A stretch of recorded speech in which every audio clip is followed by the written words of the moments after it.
to just interject, nothing related to, I just wanted to reach out. Hey, Jason, I don't think I can chat with you directly, but I just wanted to exchange numbers since you're in Canada. Maybe we can chat with that. Oh, absolutely. Yeah. I think I have your email too. Yeah, that's just off. That's not, I rarely check that one. But okay. Sure. Yeah, I can get my phone number. Jordan. If you respond back to that one and I know it's coming in, I'll check it. Okay, sure. Yeah. Well, guys, I can add some A's to my vocabulary. I'll come. And There you go. That's right. That's right. The classic Canadian accent. There you go. And throw in a sorry every now and then as well, and you're good. Yeah, that's most of it. Yeah. Especially when you're like passing people that are broke. Their car is broken down on the side of the road. You're like, sorry, I really wish I could stop. At least Americans stop. Right. Yeah, I know. I just pretend not to see you.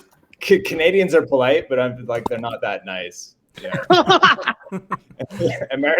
Americans are like nice, but they're not that polite, and I prefer it. Interesting. Yeah. I'm a Canadian living in Texas for 4 years, and I've got to tell you, I'm no longer attached to a Canadian lifestyle.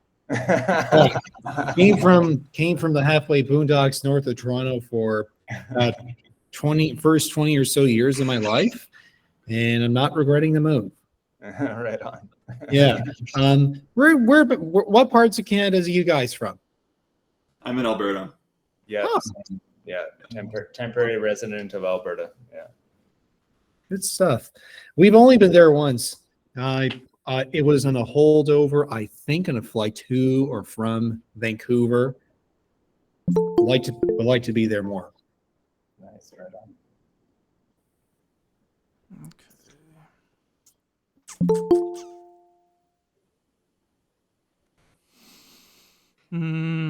Sorry, just getting all set up. Scatterbrained as is. Okay, fun stuff.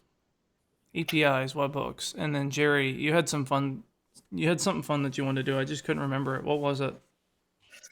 Yeah, either I mentioned to you a review, how to utilize reviews in your grand scheme of things. Number one. The second thing was any way to finish up how you set up the yes, no, when there was a lead that came to an appointment, and then it sends out to the client, hey, did this person show up for the appointment? And then based on yes and no, there's triggers.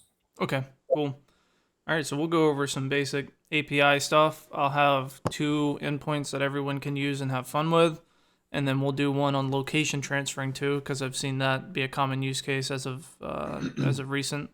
And then we will go through a review, a prospecting thing I used to do called the Revive and Thrive. So when I was running an agency, everyone was doing DBRs, and I hate doing what everyone else is doing because I think it's kind of lame.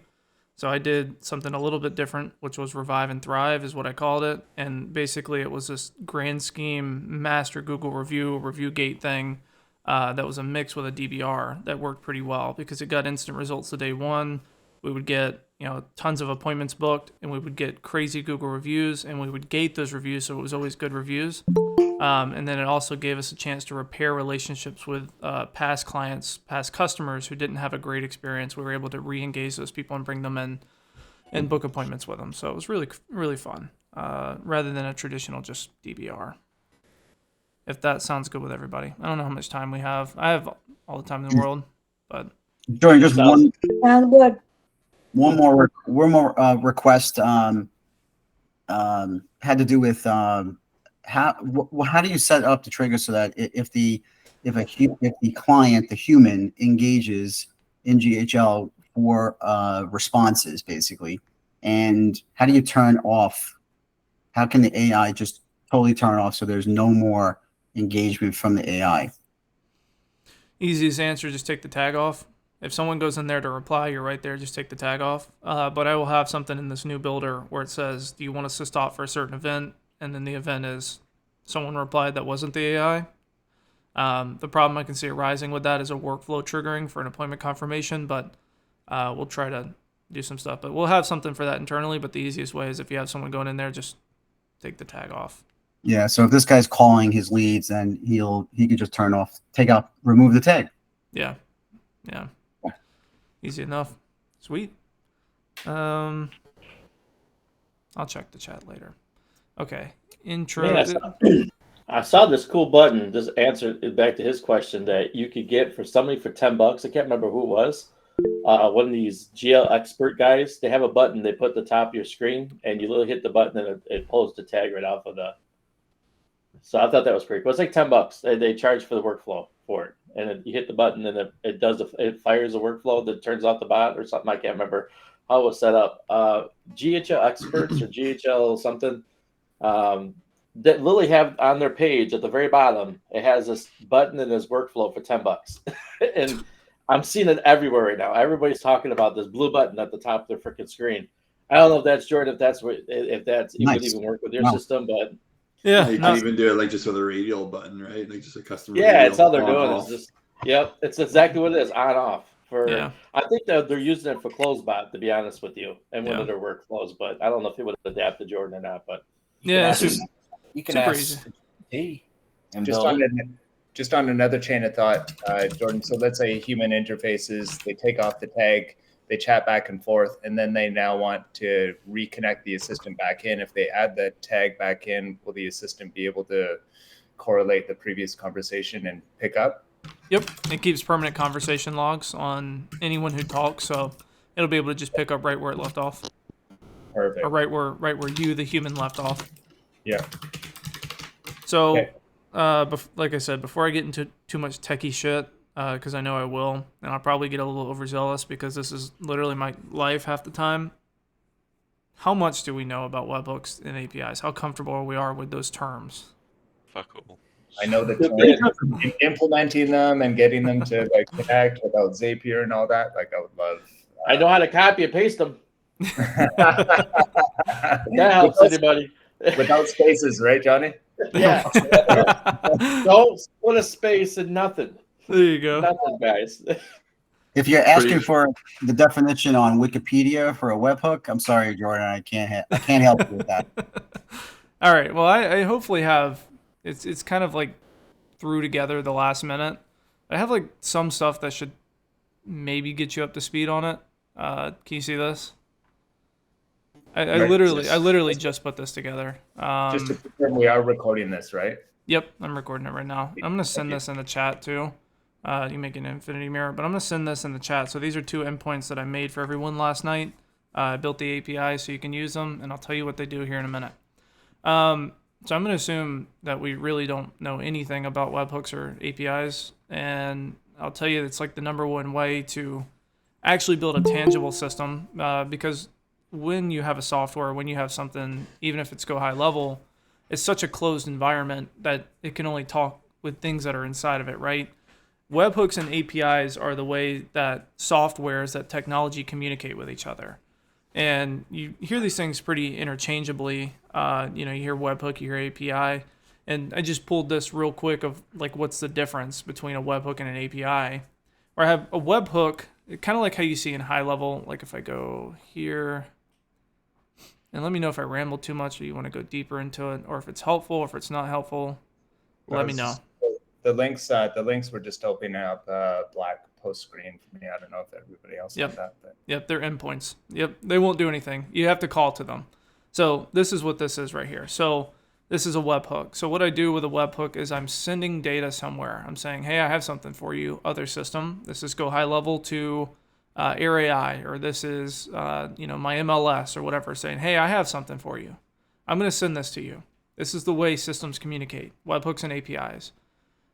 Because anything else in here is a closed environment. And I'll even show you how you can use these to talk, have locations talk to each other.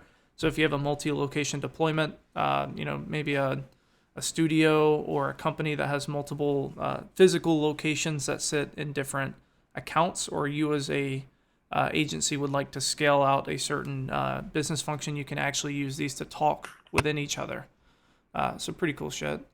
But basically, this is a way for things to communicate. When you hear webhooks, that's just we're sending data somewhere, or we're receiving data from something. It's a one-way type of communication. And an API is I'm going to send an API endpoint, i.e., these links I just gave you. I'm going to send it something, and then I'm going to get something back. That's how those work. Does that make sense? Yep. Cool. Can you expand a little bit on the endpoint? What do you mean by that? Yep. I told you, if there's terminology or anything like that, just let me know. So the endpoint is like this URL, right? So this is a technical, sorry, got a little puppy running around. The endpoint is just saying, where are we sending this data to? Like where's the endpoint, or where's the URL that we're sending this to? I.e. one of these that I put in here. So you notice if you take this link and you put it here, right? This is not an actual website. This is an endpoint. So this is something that I've put out into the internet saying, I'm looking for data, send it to me. That's what an endpoint is. You'll notice these, like these are the ones I've given you, or like these in high level. Like when I'm looking at this crazy stuff that you're looking at here, they're saying, hey, this data that you need to send me, send it here to this URL. That's my endpoint. So when I say endpoint, it's a URL that's not a public facing URL, or not one that, you know, a general person would go to and look at something. It's literally a URL we put at that's looking for data. That's what endpoint. Does that make sense? Yeah, it does make sense. So then there's the post and the get, I think, right? A couple of different ones. Those will both be considered endpoints. Yep. So Okay. the URL itself would be the endpoint. Now, when you get like post and get and things like that, those are right here. So you have your endpoint, right? So you have this URL. So I'm going to send data to this right here. But what am I going to do to the, you know, we've kind of defined this URL as the endpoint. This is where we're sending data. This is this black screen you see. Now on the technology side, it looks a lot different than this, but we're sending data here. When we send data there, what are we doing? And when you see the post, when you see the get, when you get put, delete, all those are the methods of which we're sending or getting data from this endpoint, i.e. the URL. Again, let me know if I'm talking too techie here. And all these things are saying, what are we doing when we're talking to this URL? If we're posting, that means we're sending data there, we're creating something, we're doing something. When we're getting, you know, when we do a get request or get webhook, we're getting data from this URL. When we put this URL, that means we're updating something. So this endpoint, say you have your sub account and you're updating something in your sub account, you're putting to that endpoint saying, okay, I have sub account 1234 and I want to change something about that. I'm going to put, instead of post, where post would be, I'm going to create a sub account. Get would be like, here's my sub, you know, my location ID. I want to get how many assistants this person's created. That would be a get. And then delete is just, I want to delete the sub account altogether. Here's a location ID delete. Does that make sense? So almost like one of our bots, it's how the text bots are listeners. Mm-hmm. That's kind of, that URL is kind of a listener. It's just listening on either end. So from a technology aspect, it's actually a great point. The way it actually works is we have a public facing endpoint like this specifically for high level. And what high level is doing is when events happen inside of your high level, they're sending us those events and we're just catching them. So they're posting stuff to us and we're just catching that data and manipulating it, which is they're posting messages that have been sent and we're taking that data and we're saying, okay, well, let's put it in a real pretty nice thread so the user can see it. Let's decode some of this crazy stuff that they put into it and let's give it to the assistant. That's kind of how that works, is we have a public facing endpoint for high level specifically. They send us webhooks saying, hey, new message, hey, new message, hey, new message. And we're like, great, thanks. And then we manipulate it. That's kind of how that works. For these ones right here, let me kind of show you this first. So I drew this up right before this of when you have an endpoint, when you're doing something like a webhook or an API, we have our endpoint, which is the URL we're sending something to, right? Like we have this, we're saying, hey, endpoint, I'm going to send you something. It's like, okay, what are you going to send me? This JSON schema, which you hear me reference a lot, is how we tell this endpoint what we're sending it. And I put together a really, really simple example. And if you want this PDF, I can send it over. If not, I'll trash it because the drawing's probably shit anyways. But JSON, just how we feed JSON data to the assistant as a way for it to understand it, that's how systems talk to each other. That's how softwares talk to each other, is with JSON. And so what this is almost like a library of what I'm sending it. So for example, of like, you know, the simple example here, dumb example. I have a red dog and I have 2 apples. You have a blue dog and you have 2 apples. We can't just tell HighLevel that. I wish we could and make life so much easier, and I would have so many vacation days I wouldn't know what to do with them. But what we have to do is we have to convert that into a way that these systems can talk to each other and understand it. So rather than saying something like, I have a red dog and 2 apples, and you have a blue dog and 5 apples, I have to tell HighLevel in this type of library here, me, which is I, have a dog, okay? What kind of dog? A red one. And I also have some apples. How many? 2. And the same thing for you down here. That's when we're sending data back and forth between these systems, how we denote what we're sending. That's probably super confusing, but does it make sense at least a little bit? Yeah, it does. Yep. Okay. Perfect. I'll send this out after. So JSON's a language, right? It's changing the language so that way the other world can read it from basically just a bunch of numbers. Because isn't it a bunch of numbers and it transfers into language? Kind of. That's how. Not to get too crazy into it, though, that's how tokenization that works in machine learning. That's kind of a way to think about it. But JSON is just another way, another language. It'd be like talking French to someone else. JSON is the language of computers. It's how we tell them what we want, what we have, what we need. Now, to kind of tie that all together, we have our endpoint here, right? Where we have this URL. We're saying, hey, Agent-Centric, I want to get a screenshot of this website. And we're like, okay, cool. What do you want to do? Do you want to send it to us? Do you want to get it from us? What do you want? Well, you say, well, I want to send you something. So you're going to post it, right? I'm going to go to this endpoint. I say, well, I want to post something over to you. Okay, great. We'll take it. What are you posting over to us? And that's where this JSON comes in. You say, okay, well, I want to send you a URL. I want to send you a URL, and the URL is this. And we're like, great. We take the URL, we send it back, and that's how these systems communicate with each other. Kind of a hard concept to get. I've tried to simplify it a little bit, and again, I don't know if I'm even explaining it well, or if this even kind of helps you understand this. And if you want this, let me know. I'll send this afterwards. But that's how all these things kind of tie together in the grand scheme of systems communicating.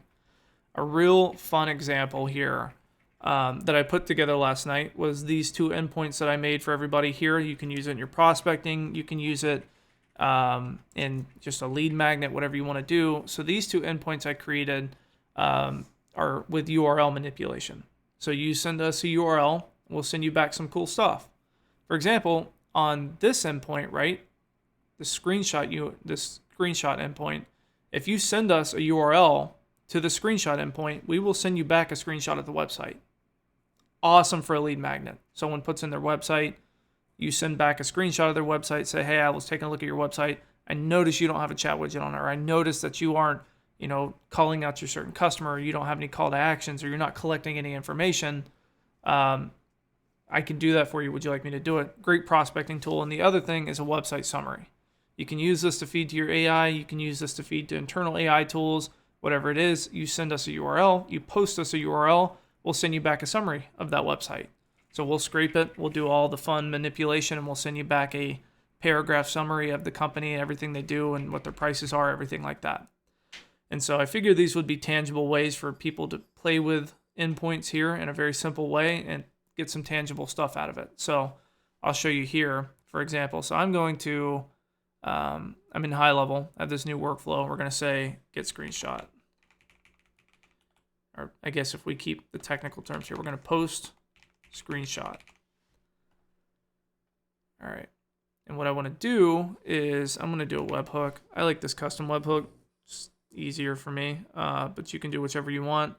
And I'm going to post something over to that endpoint, that URL, the screenshot one specifically.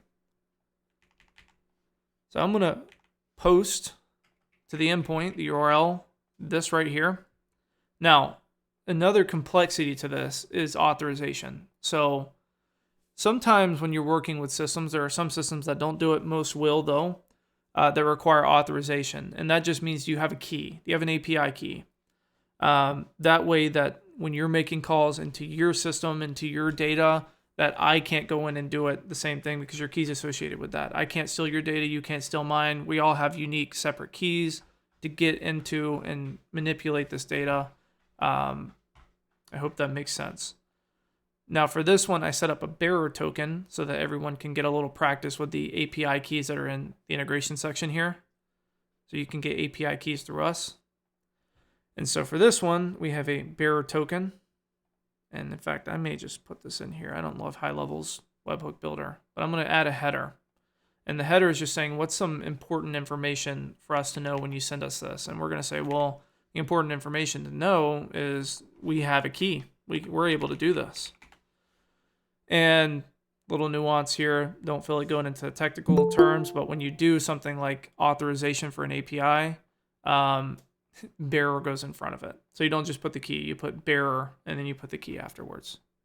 I don't make the rules. That's just kind of how they work. Now, the right system, I'm going to grab an API key. I have 1 million here. We're not going to worry about it. I'm just going to create a new one. Because I'm going to delete it because it's my API key. And you probably don't want my API key. I probably don't want yours. So I'm going to put this key in here. Dang it. I know, right? I mean, it's there if you want it. Good luck copying all that, but have fun with it. I'm just going to delete it right after this. So we're posting. We're sending data. Where are we sending it? We're sending it to this endpoint, agentcentric.com/API screenshot. All right, and then we have our authorization there that's just saying, I am able to do this. The system has told me here that I can do this. I'm not just some random stranger off the street, able to use the screenshot and, run up cost on our end, whatever, right? I'm able to do this. Here's my authorization. Here's my badge number. I'm telling you right now I can do this. It's like, okay, great. Well, what are you sending me? I have no clue. And they make it really easy where you don't have to do the JSON yourself. But you just put in URL here, and then you put in your URL, what you're trying to do here. I haven't tested this in HighLevel, by the way. I literally just built this last night, so we're gonna try her out. Let's send Can you put a custom field in there instead? Yeah. Yep. I'm gonna type in mine. I'm just gonna run myself through this just to make sure that everything's talking like it should. Let's go here and let's send a test request. It should take a second because we have to scrape the website and everything.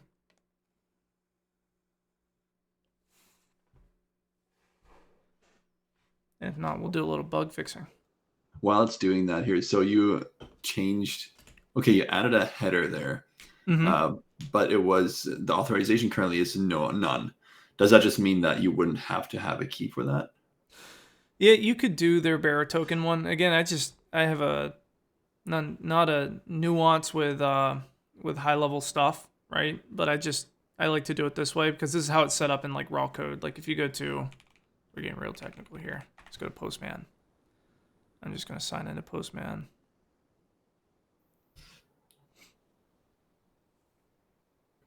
Okay. I don't even know what's in this one. Okay. So this is, and they don't even really do a good raw code version of it too, but the way you set it up is you tell it the headers, and you're like, hey, here's my headers, here's my authorization, here's the data that I'm sending you, the data type, here's the data that I want back from you. You can get really complex in the way that those things work. So that's just kind of how I fill it out in HighLevel, but you should be able to just use bearer token there. In fact, we'll run it there. Let's just put in our API key here and see if this works. We're going to test again.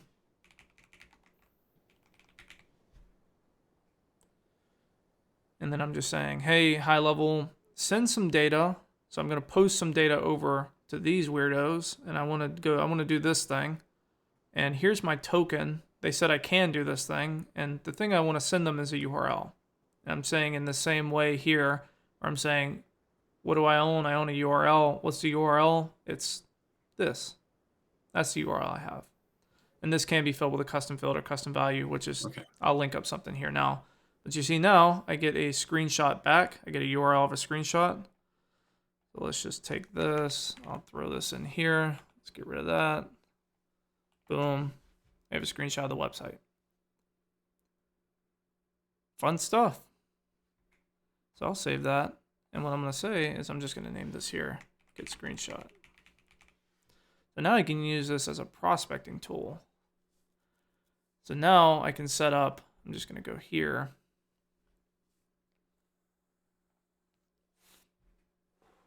Let's go to form. Is this helpful? Am I going too fast? Should I go over something more? Is this helpful in any way at all? For me, Yeah, it it's certainly crazy. is. I love it. Perfect.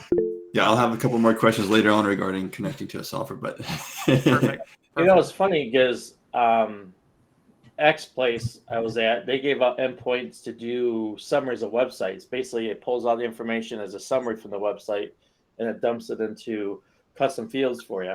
And then you could use that in your bot to be able to do some of that stuff too. So that's kind of neat. I didn't understand how to use it outside of there, but now I know. Thanks, Jordan. Yeah. And so what we'll do, a fun thing on this. So I'm going to just build this weird form here. And what I think I want to do is I'll probably just put this on the website after too. I'm going to do, I thought they had website in here. Oh, here we go. So I'm going to take their website. I'm going to make this a required field because I obviously need it. I need their phone number and their website. And the rest I can do with an assistant. No worries. Get customized bot delivered to you. Perfect. I'm going to save this form. All right, so I have my form with my website and my phone number. You can add name and all that, but I'm just going to let an assistant get it. It just decreases friction, makes things a lot easier. People are more likely to fill stuff out if they have less stuff to fill out. So let's go here.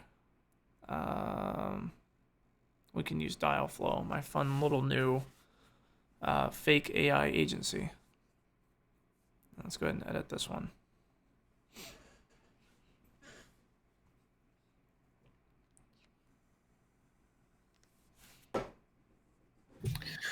Hey Jordan, so would we trigger this? How do we trigger this, like through the chat? Like if a customer chats and they input their website, how do we trigger that webhook? Like we would just send them to a webhook from the dashboard? I'll show you that too. Remind me of that. Remind me of that when we get done. Yeah, and just really quick before I forget to, I have I want to do basically collect some information, like a house. I want to collect information of like for a real estate buyer, like information that they want about a house. I want to send it to an API, or I want to send it to my own middleware, which then calls Zillow, builds a list of like their houses, and then sends them back a URL. And then when they click on the URL, that list of houses is there. Now I know that's like separate, but I just want to know how to send it to the middleware and respond back with that URL. Can you send me the website that you want to send it to? Is it Zillow or what's the actual service called? Well, I just want to send it to a middleware, like my own middleware for just doing purposes. But that's just an example.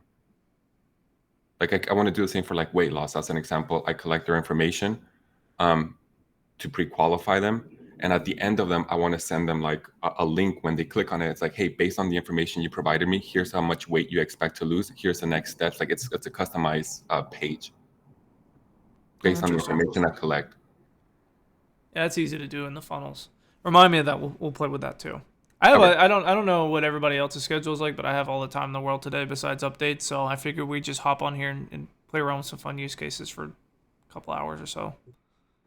Yeah, that's awesome. I love learning. Cool. So I'm just gonna make my little Dialflow thing here, the thing to drop the pop-up. So let me go here. Okay. Perfect. So I have my form I just built where I just get the website and their phone number. I have my fake AI automation agency here. And now what I want to do is I have that endpoint that we built. We just did it in this workflow. And so what I'm going to do is I'm going to say, okay, when somebody fills out this form that I just built, which is, I don't remember, good screenshot. So when somebody fills out this form, I want to go out and I want to post to that endpoint that I built here. I want to grab that screenshot. And so what I'm going to do now is I'm going to say custom field. Actually, we don't even need a custom field. This should populate to their website. There we go. All right, so that form gets submitted on our fake AI automation agency. We're going to post something over to this endpoint, this URL. Here's our authorization to do so. And we're going to send something. What are we sending? We're sending a URL. what URL is that? And this the URL that they gave us here. And then we're going to get something back, which is a screenshot of their website. And so what I could do here is I can go to SMS. And let's see if I can add an attachment through a URL. So this should be custom webhook, get screenshot, response, screenshot. Hey, just took a look at your website. Noticed you don't have a chat widget on it. That's lame. All right, it did take me 20 minutes to realize what we were doing, but now I'm laughing because now I know what you're doing. There you go. Speak for yourself, man. Jeez, I'm still trying to figure this shit out. That's very simple, but not easy. That's why he's recording it, you know. Yeah. You gotta get these recordings, man, so you can build it yourself on your own time. Well, I'm telling you, man, like the number one differentiator and like where I see success coming from like any management of this industry, like when you go to a client, right? Doing fun little shit like this where it's like, you know, quote unquote fun, but this is so tangible in a way where you can go to a B2B business and be like, hey, like let's say a private equity company. I mean, let's just go all out here. I go to a private equity company which makes, you know, fucking $2 billion a quarter, and I'm like, hey, what if I were to automate your outreach efforts for funding? And they're like, how are you gonna do that? Well, I'm gonna build a list of software companies. You can do that with a post request too, actually, funny enough. I'm gonna take each one of those and I'm gonna go to each website, take a screenshot of it, and I'm gonna send every single founder of that startup a message with a screenshot of their website, and I'm gonna tell them how we can help them get funding. One, that's super crazy to the founder of the startup. That's somebody sent me that. It perked my ears a little bit because no one goes through that kind of effort for customization. And then to the private equity company that spends, I think the salary that I was aware of last time was $280K for an entry level position and just doing cold calls all day. They're able to save a lot of money just with that outreach strategy. And now I can go to that person and charge them literally whatever I wanted because I'm automating what would be, you know, $6 million a year per office of just outreach. I can charge anything under $6 million and they'd be making money. I'd be making money. Everybody'd be happy. So these are where like these super customized solutions come to and where you're able to hit the really, really high ticket, really, really good markets with really cool solutions like this because this solves a problem on the both ends. Like one, we're hyper customizing our outreach to what would be these software founders, and then we're scaling what would be that private equities company's outreach where they spend a lot of money to acquire people to do it, but we can just do it with systems, if that makes sense. Hey, Jordan, so the one thing I'm not getting in all this is where would you get the endpoint from? Like, say I get this crazy idea in my head, right? And I want to go get an endpoint for that. Where, like, that part I don't understand. Like, is it like stuff that's just out there, or is it stuff that you just knew that there's an endpoint that was developed for it? Well, I built these this morning. So these ones that I'm using. You built these. Okay. Yeah, I built these. But if you're looking for other systems, right, like high levels endpoints are right here. But I could go and I could say, right, OpenAI, for example. Like, we may even get real fancy with this shit. Hold up. I can go to documentation here.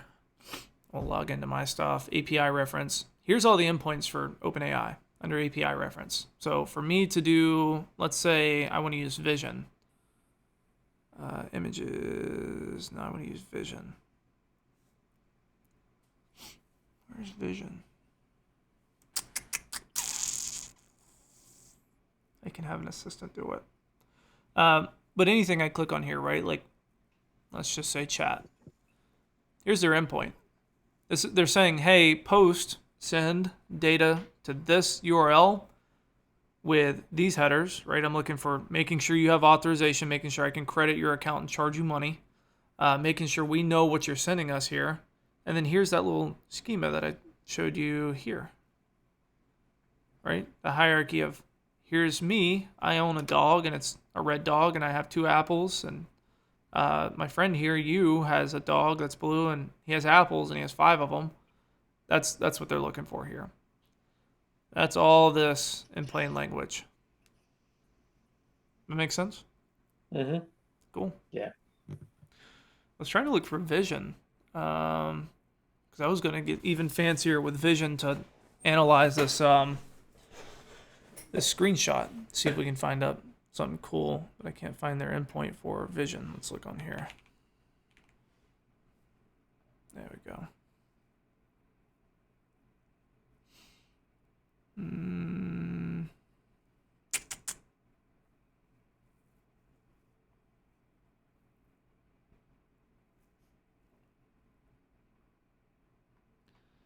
This is half the battle too, is finding the actual endpoint. Just to answer your question on that. How do you find the endpoint? Hours of looking for it. But just about anything you want to do on the entire internet, someone does it and they have an endpoint for it. I mean, it doesn't matter what it is. I mean, even the goofiest shit you can think of, somebody has an endpoint for it.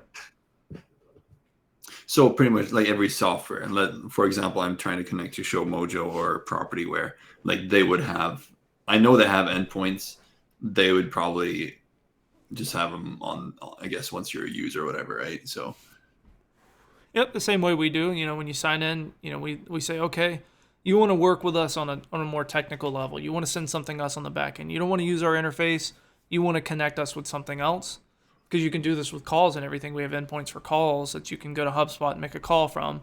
That's fine. We're just saying, okay, here's your authorization when you do so that we know you are doing this and not somebody else, so that we know we can charge your account and we're not just giving free calls to everyone, because then that'd be a disservice to you. So there's your authorization. And then like for us, we have the docs, which really, really need to be updated. But under API reference, we give you, hey, here's the endpoint. Post to this with these headers and send us this stuff right here.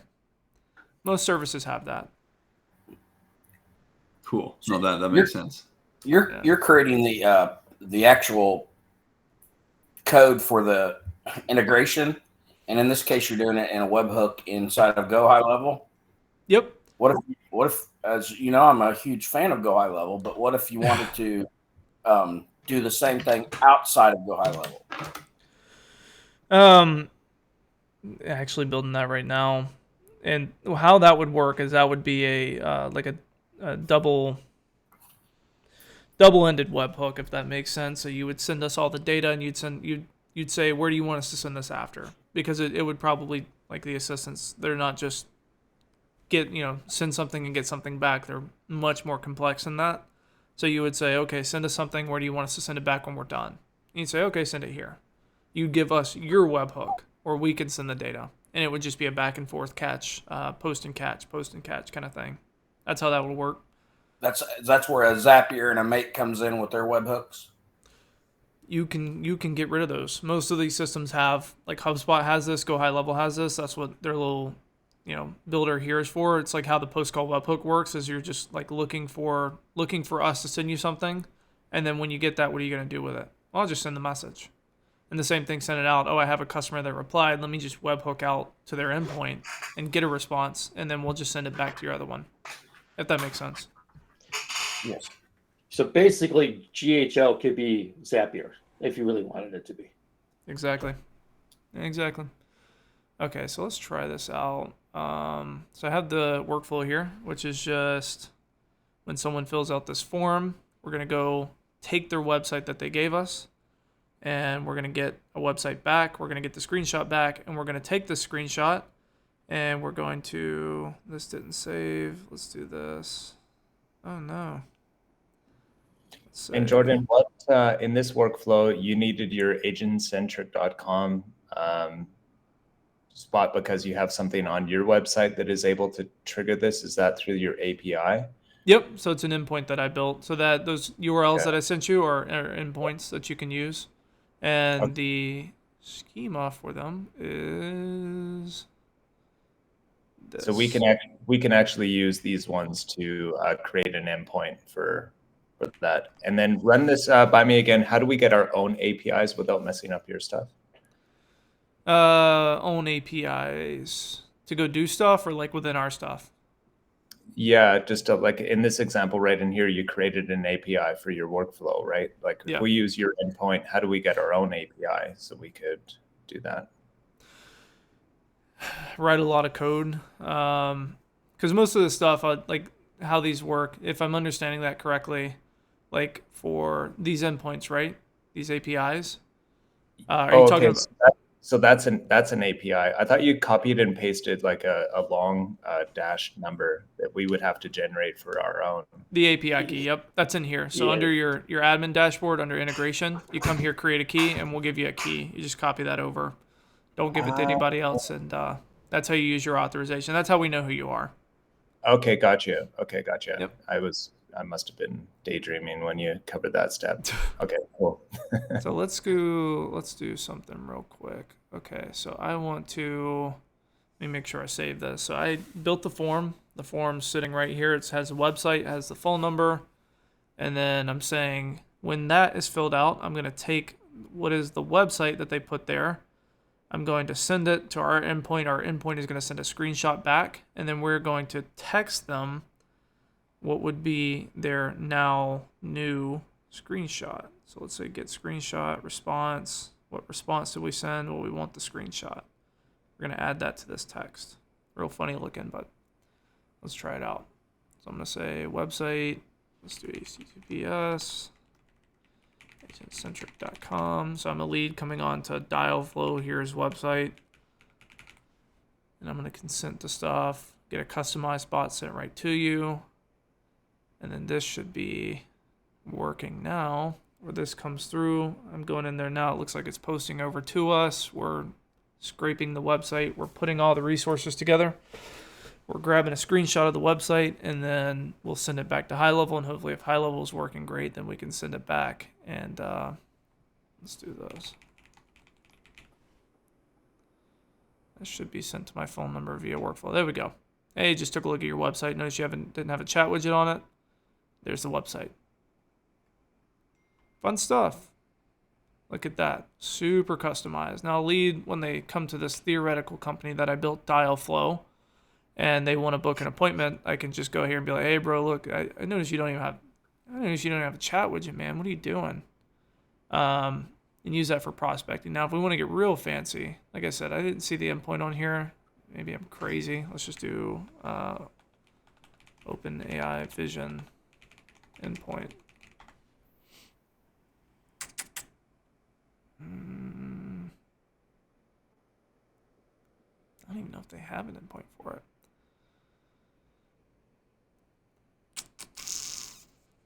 I may have to use an assistant for this. That's fine. Managing image. Oh, okay. Hold on one second. Let me see if we can get fancy with this. Create an image, edit. Image object. Is this helpful so far? Yes, very helpful. Yes. Or is it more confusing than anything? Now you recorded it. I could play with it. Cool.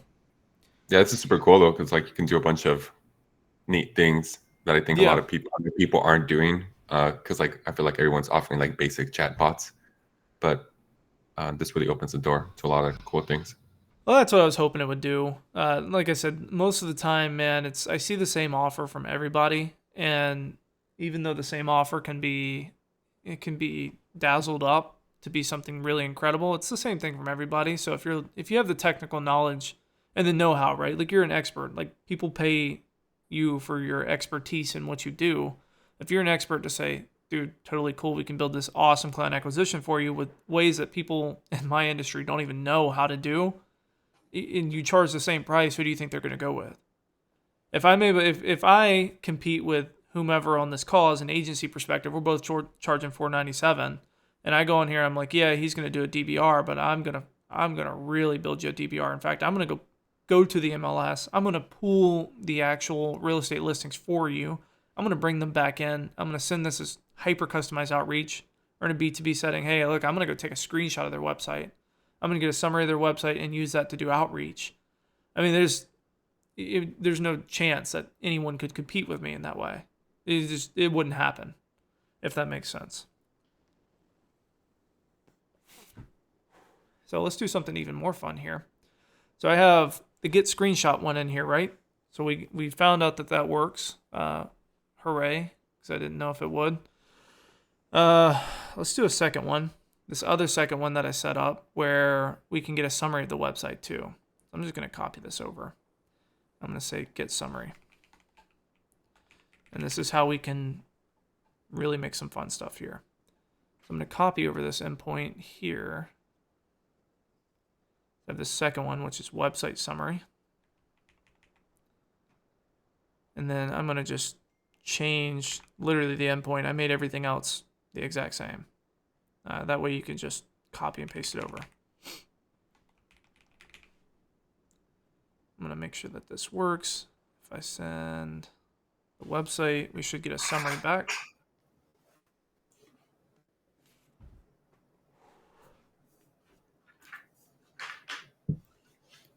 Perfect. Okay. Now I have a summary of this person's website. So now what I'm going to do, I'm going to just use OpenAI by oh, they don't have 4. Oh, that sucks. Okay. Well, let's put in a prompt here. I'm just going to save this. I'm going to put this 0.4. So now when someone fills out this form on this website, I'm going to get a screenshot. Now I'm going to get a summary. I'm going to take the summary that I just got. I'm going to give it to OpenAI here. So let's get the summary. Let's get the response from the summary. High level, let us.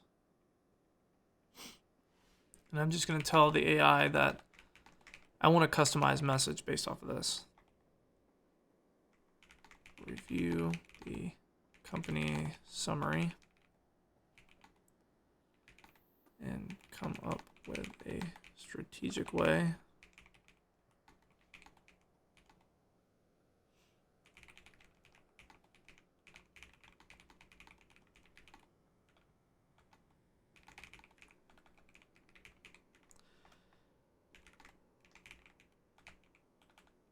craft a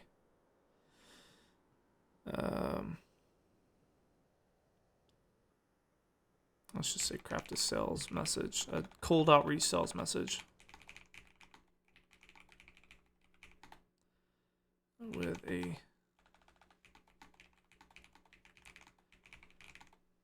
at the end.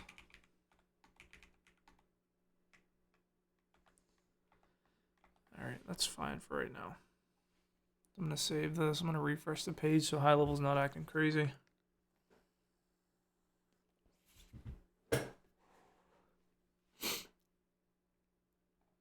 Okay, so I have my AI task in here. I'm going to say website summary is here. From my webhook of get summary, I'm going to look at the response, and I'm going to grab the response. High level's not even letting me do that.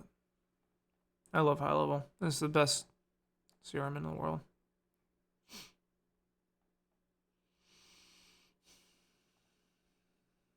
Okay. We're going to set up some rules here. Response guidelines.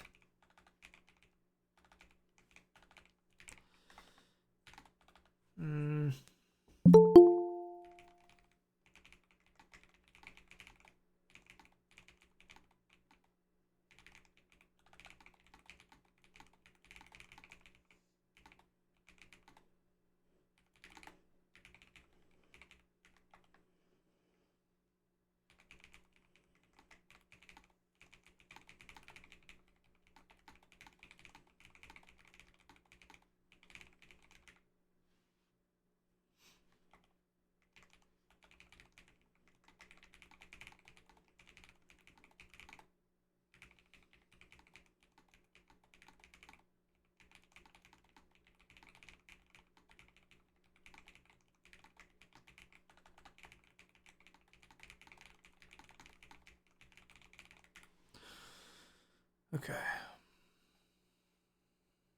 Let's try this again. Is this helpful?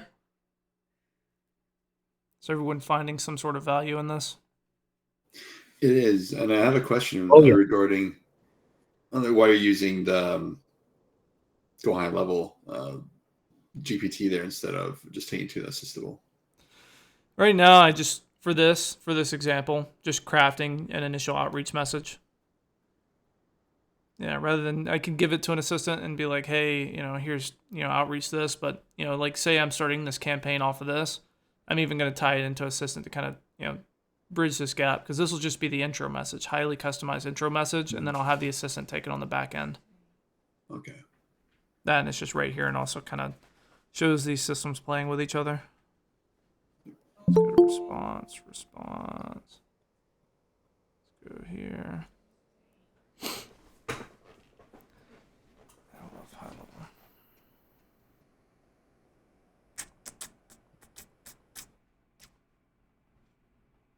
Okay. I'm just gonna reinitialize this real quick. It works best during live demos. Doesn't it?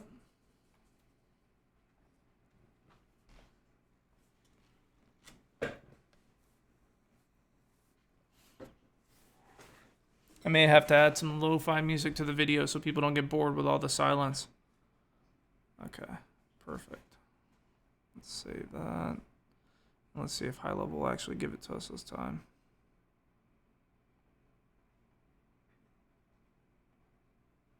If not, I may have a route that we can take. Okay, that's fine. We'll just say update custom field.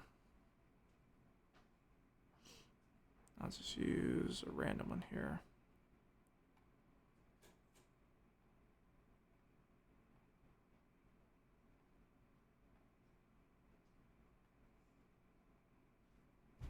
Don't you love it? Got to use workarounds for stuff like this. And then so we're going to use the custom field here, which I think I put in 197 bot.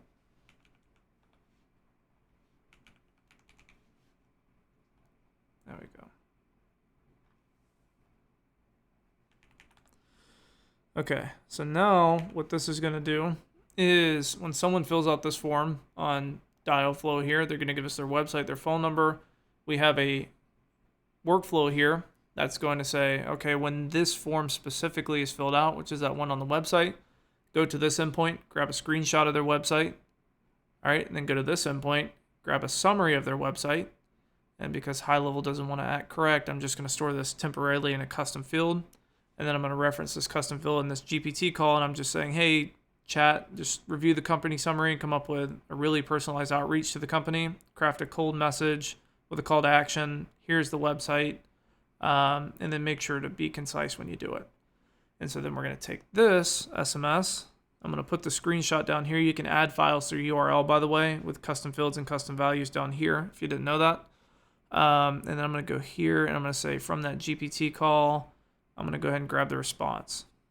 So now, let me make sure allow reentries on. Perfect.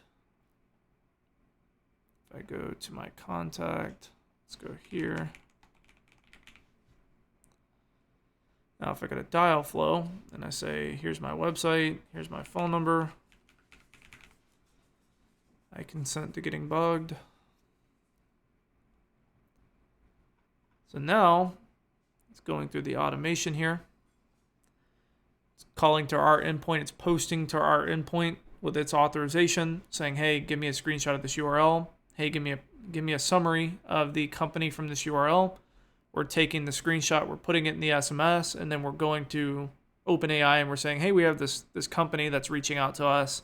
And we have a summary of their website. Actually, take that summary and build a really, really nice, highly customized outreach sequence to send to them, or highly customized outreach message to send to them. So now we get a message at the end that should be a screenshot of their website with a customized outreach message whenever that goes through. Scraping websites takes forever.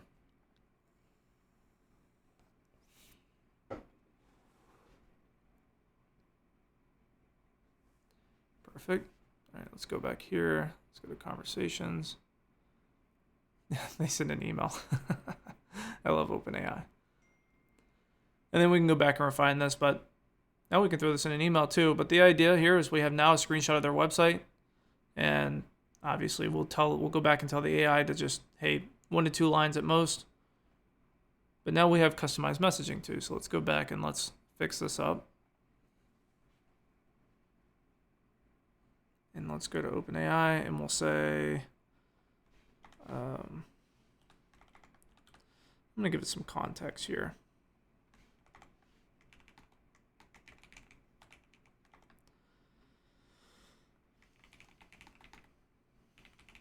Your sales copywriter.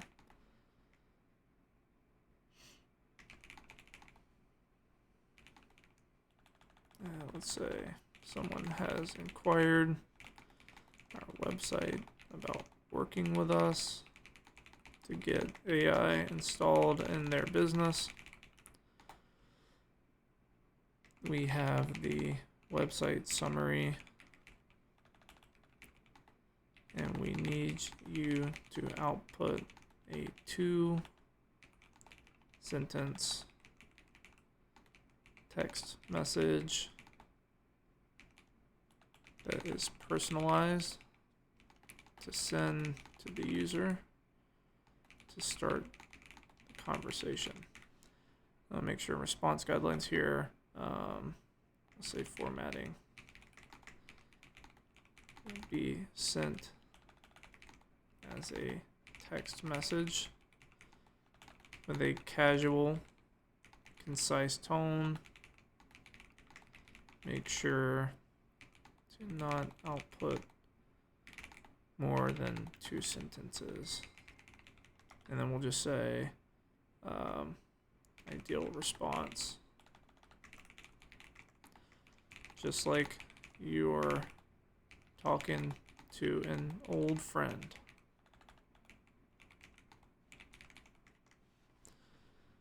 Okay, let's try this again. The website goes in, phone number.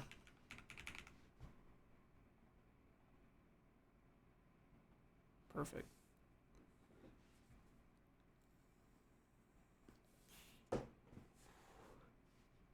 I hope this is helpful. Just with the idea of like now we've turned what would just be a basic like submit a lead form, let me just send a text message to engage this person, to like now we can send hyper customized outreach to people who are coming into our website, or even a Facebook lead form, right? Just throw website in or collect website. And I'll show you how to do that with an assistant dynamically in a conversation too. But I hope this is helpful. I hope it makes a ton of sense.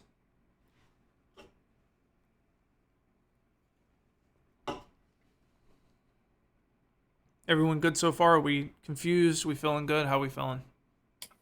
Super confused, but that just means I'm learning something, so it's awesome.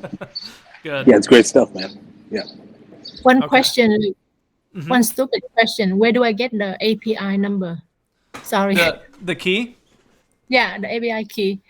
That'll be in your admin dashboard here, and you click Oh. on integration, and you'll notice, you have your connect to high level one, but under there is hours. So you go there and you just create a key. It's going to ask you to put in your password just to make sure that you are you and someone's not trying to steal your account. And then once you put that in, we'll give you a key and you can just copy it right here. Okay, awesome. Thank you. Yep. So every workflow, we have to have a new key, or we can use the same key for multiple workflows. You can use the same key for every endpoint of ours. So if you're doing something like an endpoint, like even if it's just this one, or we have the call one, we have a couple that are out there now, you can use the same key. It's just telling us like, hey, this is Jocelyn. I'm allowed to do this. And we're like, okay, great. It is Jocelyn. Okay, nice. Thank you. Yep. All right, Jordan, so there we go. What's quick going question. on? Did you code those endpoints specifically to handle this? Like, is the endpoint itself what's scraping and creating the summary, or are you pumping the information that's sent to the endpoint into one of your assistants, and then it's handling that process and pumping out the summary afterwards? No, I wrote the code this morning. I knew we were going to do this morning, so I was like, well, let me just make some practical endpoints that everybody can use. Cool. So the endpoint itself is what's handling that process. Yep. Now this message here is handled by OpenAI, just in that little workflow that I built. But I'll even probably expand on these endpoints, because I also have things that I've built in the past where we can actually pull email addresses from the website. We can pull social medias from the website if you wanted to. So we may even have endpoints for that where you can say, hey, here's my, here's this URL that they gave us. Go ahead and why don't you give me a summary? Why don't you give me a screenshot? Why don't you give me their social medias if you can? And then, we can go from there. But yeah, I'll have some more solutions like this. But yeah, this was built in the middle of the night last night. I was like, well, let me do something fun. I had these laying around or this code laying around. So. Gotcha. Cool. Thank you. Yep. So now we went from, someone submitting a form and we just, thank you for submitting your form, Jordan. It's so cool to meet you, to now we're sending them a screenshot of their website. Hey there, notice you're into AI working smarter for businesses. How will we supercharge your processes with an easy deployment tool, fancy a chat? And of course, we can tone that down. OpenAI tends to get a little bit flamboyant sometimes, but now we have a really hyper customized message to send to an inbound lead. Super fun. Way different than a competitor, right? Now, if me and a competitor were to, they were to submit their form, they're looking for someone to work with, and mine comes back with something hyper customized like this, even if it's kind of goofy, right, or overzealous. Like I didn't fine tune my OpenAI model here or anything. Like I left it exactly as is, and someone else just been like, thanks, man, for filling out the form. We'll have someone talk to you very soon. What do you think they're going to work with? They're going to work with the people who have the cool shit because they want cool shit. That's what they're paying money for, is to have cool shit. So hopefully that's helpful. Hey, Jordan, really quick. I actually hadn't used that where you added the custom image. Could you add like a custom audio or like a video? For example, can we call like the 11 Labs API and like send them a custom message, like, with their actual name? 100%. Yeah. If you have your own open 11 Labs account, it's the same thing. So like if 11 Labs, everything that we just did is with any system in the entire world as an API. Oh no, I guess what I mean, like on the workflow within GoHighLevel, because I've never used that, like where you attach the image using the custom value. Is that where you would attach the file of the audio, or like how would you attach it? I guess. Well, Yep. You just do it, and they have this little section. Again, not many people know this. Funny enough, which I'm surprised, is they have this. You can add the attachment here in this big green button, but underneath it says add files through URL. And if you have something like this, right, like an endpoint where we're grabbing something, could be an audio from 11 Labs, could be a screenshot from our endpoint, could be anything in the world that's technically a file. You can just store that in a custom field or with a response and say, hey, GoHighLevel, I'm going to give you this file. I don't have the file yet, but I'm going to tell you where to find the file when it's time to send the message, and it's going to be in this custom field. Okay, perfect. Yep. You just add it in there. And by the way, just if you've never done this before, like I'm just going to add this right now, you have to click add. If you don't click add, it's not going to be there. Yeah, I've never. So this is a voice drop, right? It could be, yeah. No, this one specifically is for that screenshot, but yeah, you could do a voice drop in here too. Oh, is that what 11 Labs is? Is like basically words to voice. Yep. Cool. Never even used that. I didn't even know it was even in there until yesterday. So, like, what is this? Yeah, because you had it in there initially, Jordan. Didn't you way back when? And then, like, we would do the voice, and then just do outreach to that whole getting around A2P crap. But yep. I'll even. Cool. I mean, let's make this fancy too. I mean, we have we're playing with APIs right now. Let's have a little fun. If everybody has the time, I have the time. Let's get real fancy with this thing. So I am going to use OpenAI. OpenAI has an audio endpoint, just so you know. And so what I'm going to do is I'm going to post to here. So I'm going to go back here. So I'm going to grab the screenshot. I'm going to grab the summary. Now we're adding another one in here, which is going to be OpenAI. Because I'm going to send not only a screenshot, not only a customized message, but I'm going to send some audio over there too. So let's go. I'm going to just copy this action. And I'm going to get audio from OpenAI. And so here's how you read this. So I have this endpoint, right, from OpenAI. They're telling me all this crazy shit here. I don't even know what half of this means, right? I know that we need to post. That's what they're telling us we need to do, so great. So I have post set up here. They say, hey, you're going to post to this endpoint. Okay, great. I'm going to take this URL. I'm going to throw it in here. So OpenAI requires bearer token authorization and a content type header. just saying, hey, by the way, this is the content type that I'm going to send over. So you can see that denoted by the H here. That's the headers. So they need header content type, and they're saying, what content are you sending us? Oh, we're going to send you some JSON, some application JSON. So I have my post to OpenAI with my bearer token, which I'm going to have to change this. And then I also need to include to tell them like, hey, I'm sending you some JSON over, and they're going to say, great, well, what are you sending us? And we're going to say we need the model, which is a body key value here. We need the model. We need an input. And we need a voice. So I'm going to just use whatever they recommend. Let's do TTS1, text-to-speech 1. So I'm filling out the model would be TTS1. The input is going to be, hey, I noticed you did not have a chat widget on your website. How are you capturing leads then? No, the put you suck. Just kidding. It just sounds funny with the voice. I don't know. So like, what the hell, man? Well, you don't have a chat widget. What are you living in like 1980s? Hey, with this whole thing happening with Google, man, this is going to be a strategy. I'm telling you. Yeah, right. Think of all the people that were relying on that. It's gone. It's going to be gone like by the end of this month or July. Yeah. Well, this is what I'm saying. Like creative ways like this is. I mean, I'm not going to say simple. I mean, you could probably have this built in 10 minutes if you know what you're doing. Problem is knowing what you're doing. But I mean, just something simple like this would be huge to kind of start a conversation. Because that's like the biggest thing. Like having a conversation is tedious when it comes to like, you know, analysis paralysis, things like that. But the hardest thing is getting someone just to talk back.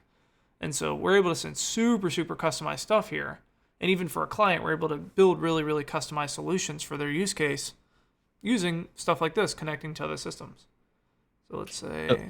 So in theory, could you take that GPT output we have right before the SMS, feed it back into this input here as a custom field, and then have it audio drop that text-to-speech back to the customer? Or 100%. 100%. Okay, We'll do that too. I'm going to delete this key after this, so don't get too excited. All right. Dang it. I know, right? That sucks.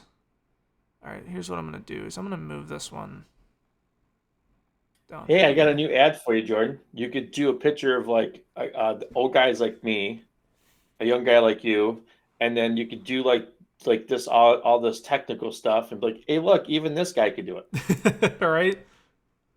It's a great ad, man. I'm telling you, it'd kill it. Well, I'm gonna even call you by name. I'm gonna make it real like alluring. Right. I'm gonna be like, dude, if Johnny can do it, they're gonna be like, who the hell is Johnny? If Johnny could do it, you can do it too. And then they're just gonna have to click on the link because they're like, I have to know who Johnny is because if Johnny can do it, I probably can do it. No, it has to be Mikey. That might be actually a good ad. Not gonna lie. That would, you know what that would do is that would actually be a good ad because everyone in the comment would be like, everyone would comment and be like, who's Johnny? Which would boost my engagement score. And exactly. I think that might actually be a good ad. Even the ball guy figured it out. Yeah. I mean, it can't be that hard, right? Here is Johnny. Johnny figured it out. Johnny Levine. You don't know Johnny Levine? They're gonna comment and be like, who the hell is Johnny Levine? I'll be like, that's exactly what I wanted you to ask. Because now I'm getting my engagement boosted now. So now I'm gonna say craft a cold outreach script for my sales rep to read and send an audio message to the lead. All right, so this one's gonna be audio. The fuck am I thinking of? Scripty. How would you make sure it didn't go too far? As far like a 10-minute dissertation. It's AI. You got to fine tune it. You can never make sure. Just got to fine tune her. So let's go custom webhook. Actually, we can use GPT, audio script, response. So now I have, okay, let's sanity check myself. I have a form that comes through. We're getting the screenshot. We're grabbing a summary. We're doing this because high level doesn't want to work. And then we're going there. We're grabbing a customized message to send to them in text. We're going here, we're grabbing what would be an audio script for them to read. We're going to go get audio. We're going to post to OpenAI, get that audio, come back, and then we're going to use that response, and we're going to take this nice, pretty screenshot with our GPT response, and then I'm even going to send a second one here, and I'm going to just use the power of psychology. So I'm going to come here, and I'm going to say, from this custom webhook where we're getting audio from OpenAI, the response, which would be... that's not the right one, is it? Yes, it is. Nope, we need to reinitialize it. So let me go here. Let's initialize this. I'm going to say, let's go there. And I'm going to just put this for shits and giggles to the side and say, we're going to test it that way. Oh, they're sending it. And I don't want that.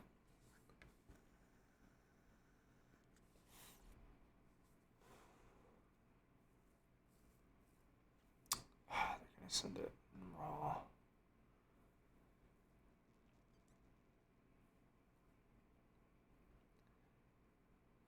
There we go. Response format.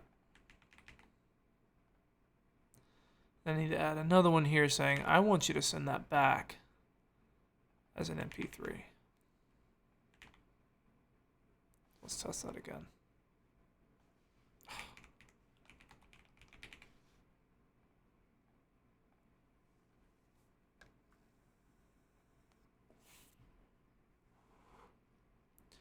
I don't know. Let's run with it. I'm going to take this. Can I put that in there? If I go to custom webhook, get audio, response. I don't know. We'll try it. And then we'll say, sorry, going into a meeting. Thought it would be easier just to send you a voice message real quick. And then you never end a text like that. Let me know. All right, so let's try that. And then we're going to go here. And we're going to make this input. What is our... It's getting complicated. Are we keeping up here? Audio script response. Yeah, you're actually breaking it down really well. Perfect. All right, so let's try this now. We got a lot of shit working. We don't even know if half of it works yet. We just got to give it a good run. So let's do that.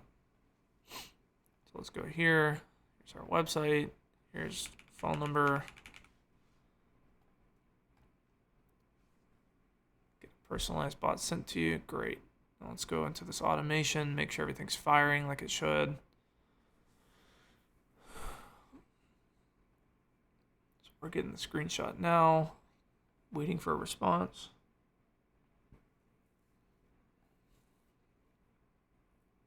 Perfect.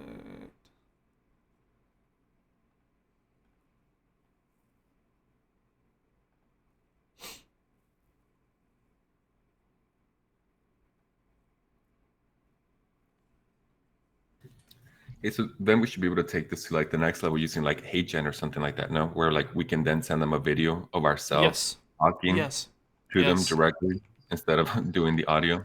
HeyGen has an API. Just in case you didn't know, HeyGen does have an API, and so you can build this stuff in high level and have it sent out. Would there be any limitations in terms of like the file size when attaching it, or would we have to send that like as a URL, like no? Like if I want to send it through a text message. Okay. No clue. Not with file sizes on high level. I'm sure they have some documentation on it. Did I finish up? I just got a text message. Maybe I just think this is crazy because based on what you just did by OpenAI, wherever you're just at, you basically went in there, read their instructions, took the endpoint, and then you basically went into and just filled out all the information in GoHighLevel, which is how the format's going to go. And then that way it all populates the way it's supposed to. So you could pretty much go into any place that has an API, just figure out their format, how they want you to, your keys and stuff like that inside the webhook. And you can move any data that you want back and forth. Yep, exactly. Well, here's your answer to that. Pretty cool. That data question. It looks like even our audio is a little bit too robust. So let's change that up. Let's just tell them to send us back something. Let's see where buy our shit. Opening, I won't let that. Buy our stuff, please. I need money, please. Okay. Let's try that again. Yeah, that's the fun thing about this is what I hopefully have been well preaching, or just coming across as preaching, is like, dude, just high level is not enough anymore.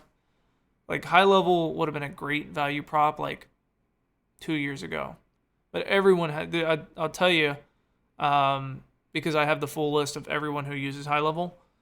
There's like 158,000 people using high level. Those are just the agencies. Those are people you directly compete with. And if you're all selling the same thing, it's a race to the bottom. And if you're just trying to race to the bottom, you'll never make real money. And if you're not making real money, how are you going to stay alive? How are you going to invest in stuff like this? How are you going to build cool tools?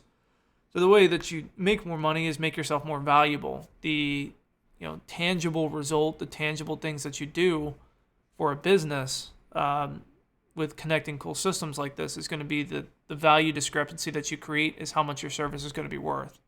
And if you're selling the same thing as everybody else, so your value discrepancy is very, very low, you're not worth a lot to a business. You're just another one, out in the field, just doing another high level pitch.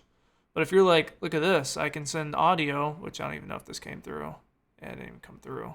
But look at this, just with, we've been on for an hour, but I could have knocked this out in 10 minutes. Like, look at this. I could highly personalize your outreach. Now you're not just sending, oh, thanks for filling out our form, we'll get back to you and schedule a meeting. It's, dude, look at this outreach. It's a world of difference. Like, this is huge. Companies pay for huge. Companies pay for different. Because if you're doing the same thing as everybody else, there's no differentiator. The only differentiator there is price. And if you really want to compete on price, you're not going to compete very long. But if you compete on value, that's where you become a force to be reckoned with.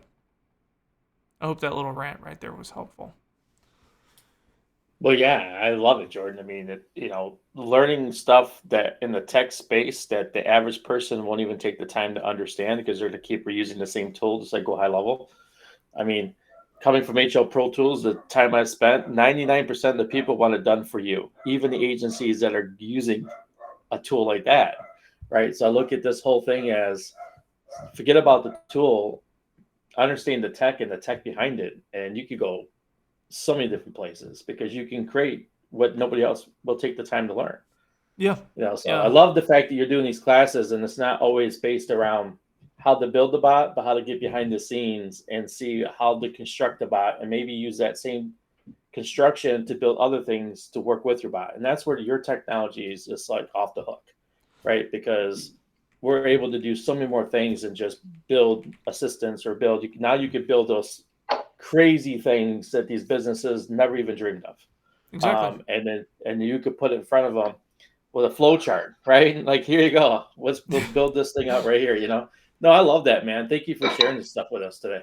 Yeah. This is super, super helpful because, it all layers up on top of each other, right? So if we become more knowledgeable, we're going to be better than just the ABC club out there.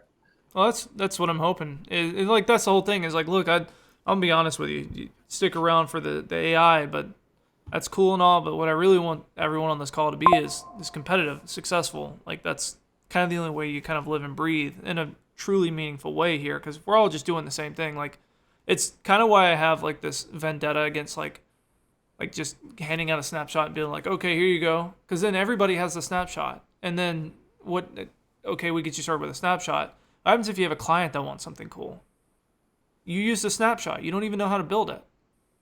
So then you're not able to provide the value that you promised to the client because you were handed the snapshot. So while I'm not always against doing stuff like that, in fact, if you notice, I like trying to provide as much value to everyone as I can. I'm a huge believer in the conceptual value of understand what you're building, because not only is that going to make you better as a builder, and not builder saying like you're going to be this tech guy, but you're now a better builder, a better solution provider. And when you're a better solution provider, you can charge more money. You can get better clients. When you get better clients, your business is a lot better. You know, it's like the whole meme about a $50 client is gonna talk your fucking head off and be like, I'm entrusting you with my life savings. And you have someone with $50,000 and they're like, all right, I'll talk to you next month. That's a better client. It's so much easier to work with people like that. I can tell you 120% from experience. And you don't talk to those people unless you have something that's worth their time. They buy with time, they don't buy with money, right? Money doesn't mean much to people who have money. What means a lot to someone is time. And if you're able to do shit like this that save them time, like truly save them time, not just flowers and rainbows of let me DBR, let me do a missed call text back. Everyone does that. But if I can build something really, really cool that truly gives tangible results, that truly saves them time, you can't put an amount of money on that. So hopefully that's helpful. It is very. So after the SMS, to have the AI take over, would you just add the tag after that? Yep. Mm-hmm.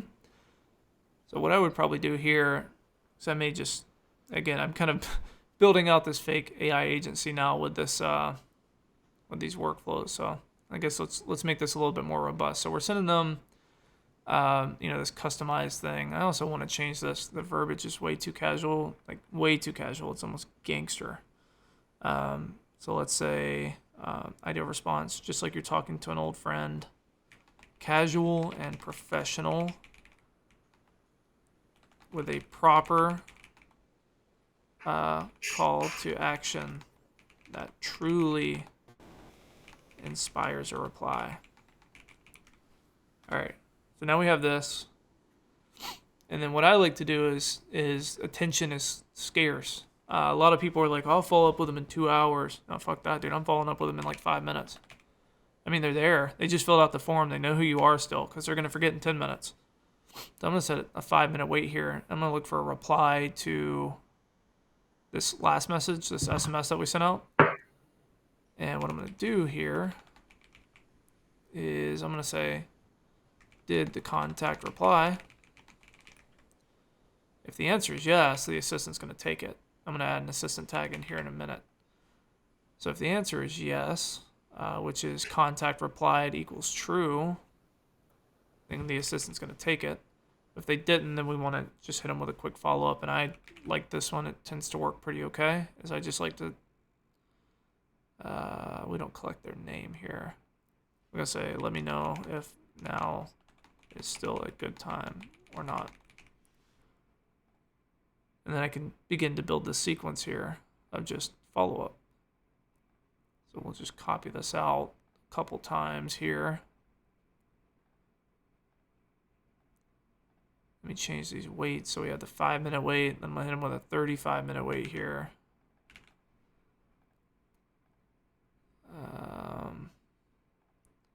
And say, well, I'm about to hop in another meeting, so let me know if you still want to try the AI. And I'll get that started for you if that is fine. And then I'm going to wait 2 hours here. Make sure I set my conditions here.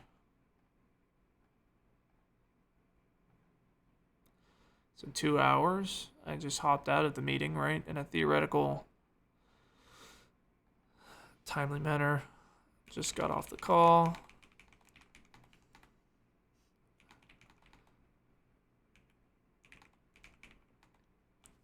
So we just got off the call. They actually gave me an interesting idea for a use case that's similar to your business. Want me to send it over? Or no?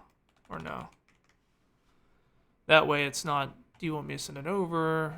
No, no thanks. It's okay, just send it over. So then we have a small follow-up sequence. We have a highly customized outreach here. And then what we'll even do is we'll add an assistant tag here. So tag. I don't know if I have one on here. Let's see. Yeah, that's what I was going to ask you is where do you, if if this was say just a normal follow-up sequence, like where would you add the tag? Always at the beginning. And so basically the tag, when you think of a tag, is if you don't want the assistant involved in something, you put the tag where you want them involved, right? Yep. Okay. Yep. The general rule of thumb is if a tag's on, the assistant's going to take it. If a tag's off, the assistant's not going to take it. So you just kind of make a decision Cool. based on that. So in follow-up, would you just start with a tag and then do your follow-up sequence like you just did there, and then you could just bring it back to the top and just keep relooping it? Or I noticed on yours you have a listener in there, so that was pretty much done. So I guess I would just use that. Well, so for something like this, right, where they haven't, because I hear this a lot too, like have AI follow up. I know where this lead is coming from, and I know why they're there because I'm the one who drove traffic to dialflow.ai. Someone didn't just stumble upon that website. I know why they're there. I know why someone's on that website, and I know why they filled out the form.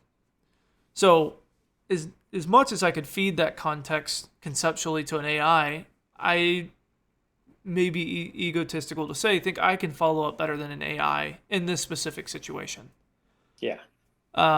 So I can set up this giant sequence if I wanted to. Again, it's just copying, pasting, and just changing some verbiage down for 6 months and just have some really good verbiage because I know where they started, where they came from, with an assistant sitting idle, right? So it's like this outreach, this follow-up sequence, if they never reply, will go on for 6 months. But if they do reply, the assistant sees everything that's been said and can take over. And that's where like conceptual follow comes in. But up until that point, I mean, they haven't engaged enough for us to, to really need that AI. makes sense. Yeah.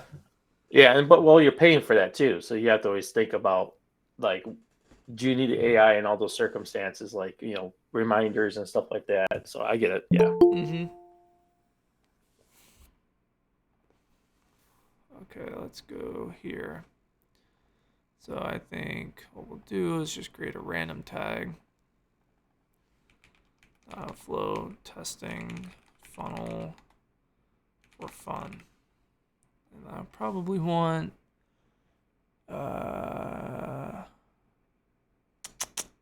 recall.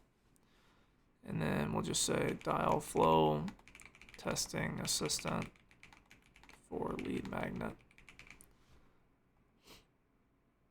So I'm going to create this tag. I don't even know if this is the right assistant, but it should work. So now I'm going to go back to my little workflow here. So now when someone submits the form on the website, I need to activate the assistant, which will be this tag. So the assistant is now on. I'm going to grab the screenshot, grab a summary, send that stuff over to them. I'm going to wait. If they replied, if not, I'm going to follow up inevitably if I need to. If not, if they do reply, the assistant's just going to take it. Now this assistant, I don't remember if this one collects contact information. If not, we can do that real quick. So let's see. Let's go into, maybe it's this one. Oh, new builder. Chat widget AI. Yep, that's the one we need. So we'll go into tags. Oh, fuck. Okay, never mind. Chat widget AI, and we'll say new tag because I can't believe I deleted that one. What a beginner move.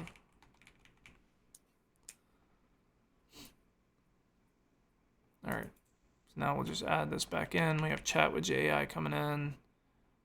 Perfect. We'll just recycle that one. And then I'll come here and I'll add this proper tag here. All right, so let's go here. Let's go here. Let's wipe the conversation clean. And let's see what a conversation with this this assistant would look like. So let's wipe this clean, go clean slate. And then let's go to dial flow. My fake AI automation $1 billion company. So let's go here. Let's get a phone number in. Let's get a customized bot to you. You know what's even funny is I only did half of this website just for the video. Just the part that you need to see looks pretty. The rest, it's okay. You don't need to see the rest. This is just for videos. I'm not going to do the rest.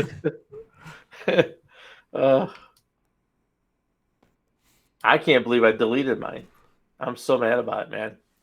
I can't believe you deleted yours too. That one I built, well, it was kind of like yours, but I just wanted to reduplicate it and go high level. And God, I cannot believe I must have just forgot to rename it and thought it was something else and deleted it.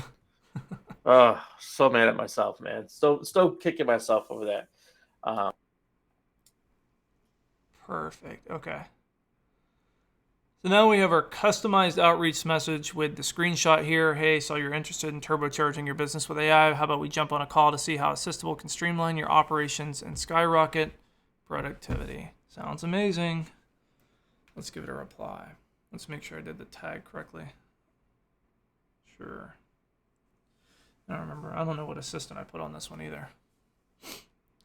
Let's go here. Okay. Wrong assistant. Let's take this tag off.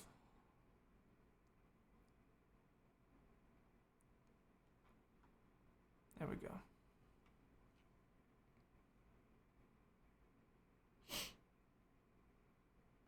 So let's see if we're getting an OpenAI error. Retrieving run. That's fine. Okay. Look at this.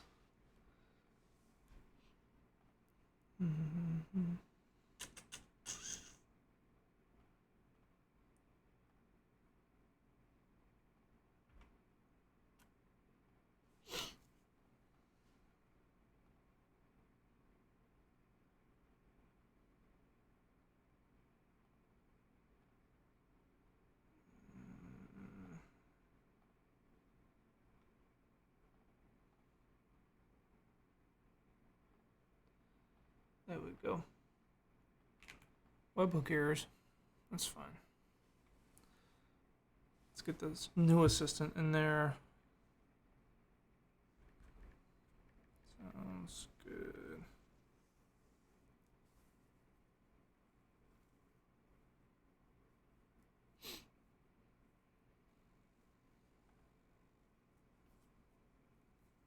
All right, get the right assistant in there now. Perfect. Okay, great. Can you give me a range and dates? Can you give me a call, maybe? I don't know. Let's just say Wednesday, middle of the week.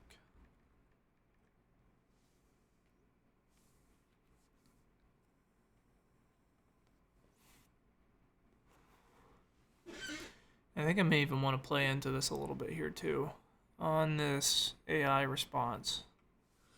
Well, I'll tell them the call to action that I want is to have the AI either call them or not call them. So let's go to my OpenAI right here. Craft a cold message with a call to action. The call to action is to ask. They want to test the AI in chat, in SMS, or have the AI give them a call. Actually, you know what? To follow cadence, because we didn't collect their name, let's say the call to action is to gather their name. Something fun and casual.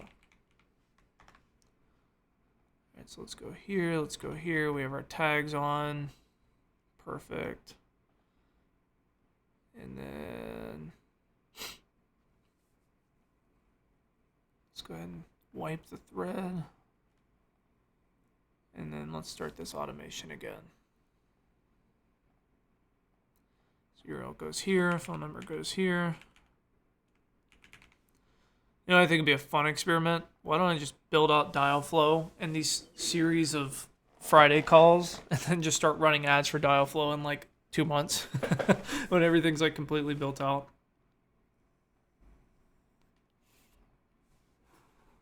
That would be a good one. Is everything cool? Are we still having fun or are we kind of bored now? Is this helpful? I love it, man. So Yeah, super helpful, man. Sweet. All right, so I mean, just a quick one. Was there an API error that was going around and assistant's not replying? Yep. Should be good now. Give her a run real quick. Yeah, it started working just now after you updated. I messaged you earlier. Okay. Yep, I noticed on there because I'm doing this fun stuff right here. And I'm going to transition the runs a little bit more robust so that, like, for example, you could see everything that's happening. So, like, if something like that happens, you know why and how and where and what. And I'm actually going to... I already knew there was an error coming up for retrieving. Mm-hmm. Perfect. So let's see. Notice you're keen on turbocharging. How about we chat? What's a fun superhero? Don't you love untrained OpenAI models? I mean, they just go everywhere. I don't know. What's somebody's favorite superhero? I don't really have one. Spider-Man. That was kind of the first one that came to my head too. Buzz Lightyear, is that one there? It's Buzz Lightyear, the superhero. And beyond. I want to say Buzz Lightyear. I just kind of want to. How do you even spell that? Buzz Lightyear. That's funny. All right, while that replies, I'm grabbing caffeine.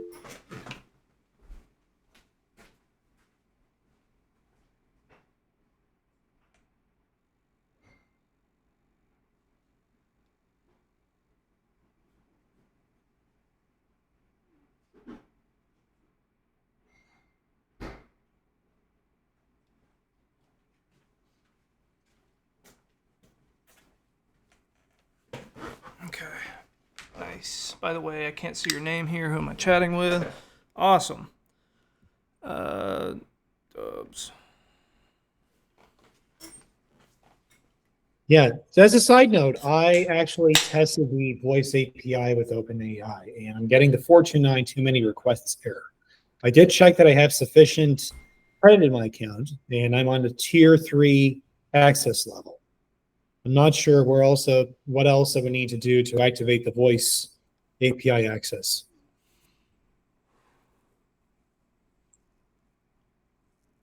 I don't know if it's rate limiting you. I don't know. Check your rate limits on voice. I know they're extremely different. Like let's see, OpenAI rate limits. Actually, we'll just look at my account. Let me pull this over here real quick.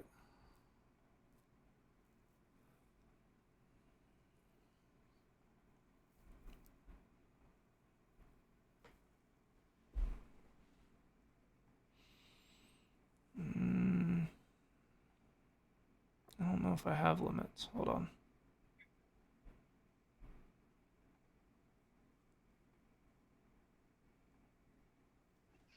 Jordan, do you do your website design in GoHighLevel? No, I don't like GoHighLevel's builder. That thing sucks. It's very limiting. Do you have a builder that you recommend outside of it?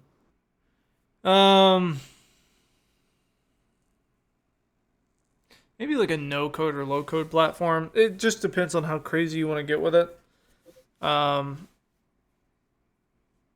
If you're like with high levels or like ClickFunnels, for example, right? I mean, you could build some pretty cool stuff in there, but it requires a really high-level understanding of like how their stuff works. For example, I've built some really cool stuff in there of like transitioning states and things like that, depending on who they were, where they were in the pipeline, everything like that. You can do a lot of cool stuff in there, but it requires a lot of expertise in GoHighLevel funnels specifically. I'd say find one that you're comfortable with and just become a master at it. There's no real good one that I can recommend because no matter what I recommend, it's going to create a learning curve for you. So if there's one that that you're already in or that you're already working in, just become a master of it. I know it's probably an answer some people don't want to hear, but it's usually the best idea. Just find one, stick to it, become a master in it. Let's say Jordan at Rocketflow. So,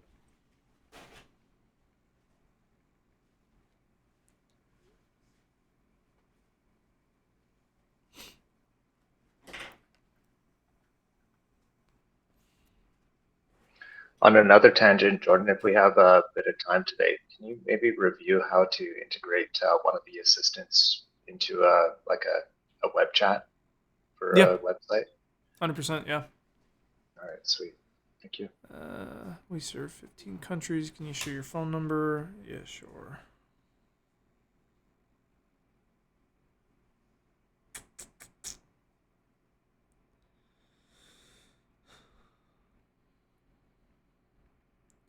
Two 967-271.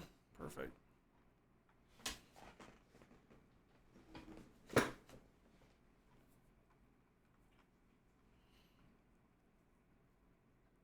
I don't even remember what this assistant does. New builder. Okay.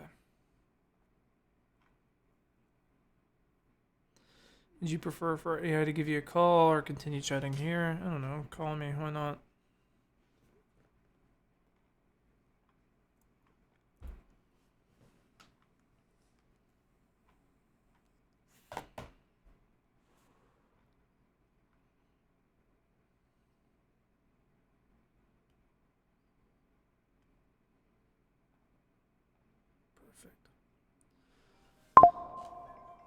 All right, let's see how this works on a iPad. Hello? Hi there. Can you hear me? Can you hear me? Yes, I can hear you. What caught your eye about our service? Nothing. It kind of looks dumb. I understand. Are you currently using any AI in your business? Nope. I don't even know what AI means. Got it. What industry are you in? Roofing. Thanks for sharing. How much revenue does your business generate per year? About 2 million. Okay, I'm done with that.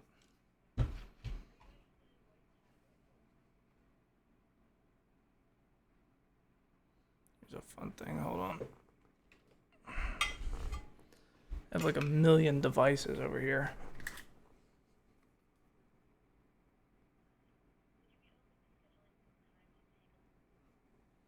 There you go.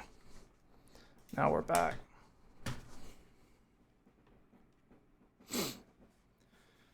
Okay.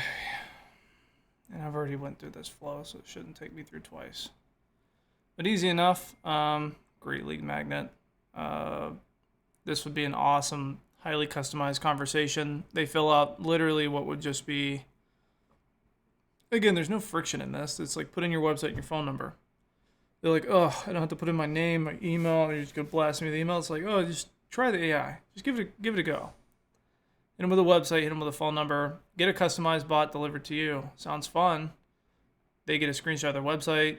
Of course, I would fine-tune this response. I may even set up an API endpoint of our own for OpenAI calls that are fine-tuned because OpenAI is a wild card. We're hitting them with a super customized intro message here. They're responding. Our assistant's taking over, taking them through what was the flow. This was a hard-coded chat widget flow for the last video I did on Dialflow, where we're extracting name, email address, phone number, and then we're asking them if they want us to give them a call or not. And if they did want to call, great. We'd enroll them in the workflow to call. And then we'd say, hey, look out for a 770 number. And then after the call, we noticed that they did not book. So we say, hey, saw you had a call with AI but didn't book. Not bad though, huh? And so super customized way to take a lead from not even knowing who you are besides a website to they've experienced AI, and I'm sure they wouldn't even know it up until this point. How could they? I mean, what AI do you know would dynamically call them or fill out values or understand information? And so by the time you get on the call with them, whether they book it through chat or call or whatever it is, you can say, hey, buddy, that was AI the whole time. You never knew it. Especially if you have your verbiage fine-tuned and everything like that. Was that helpful or was that a big waste of time? I liked it. I liked the really fact good, that man. you, Helpful. that was good.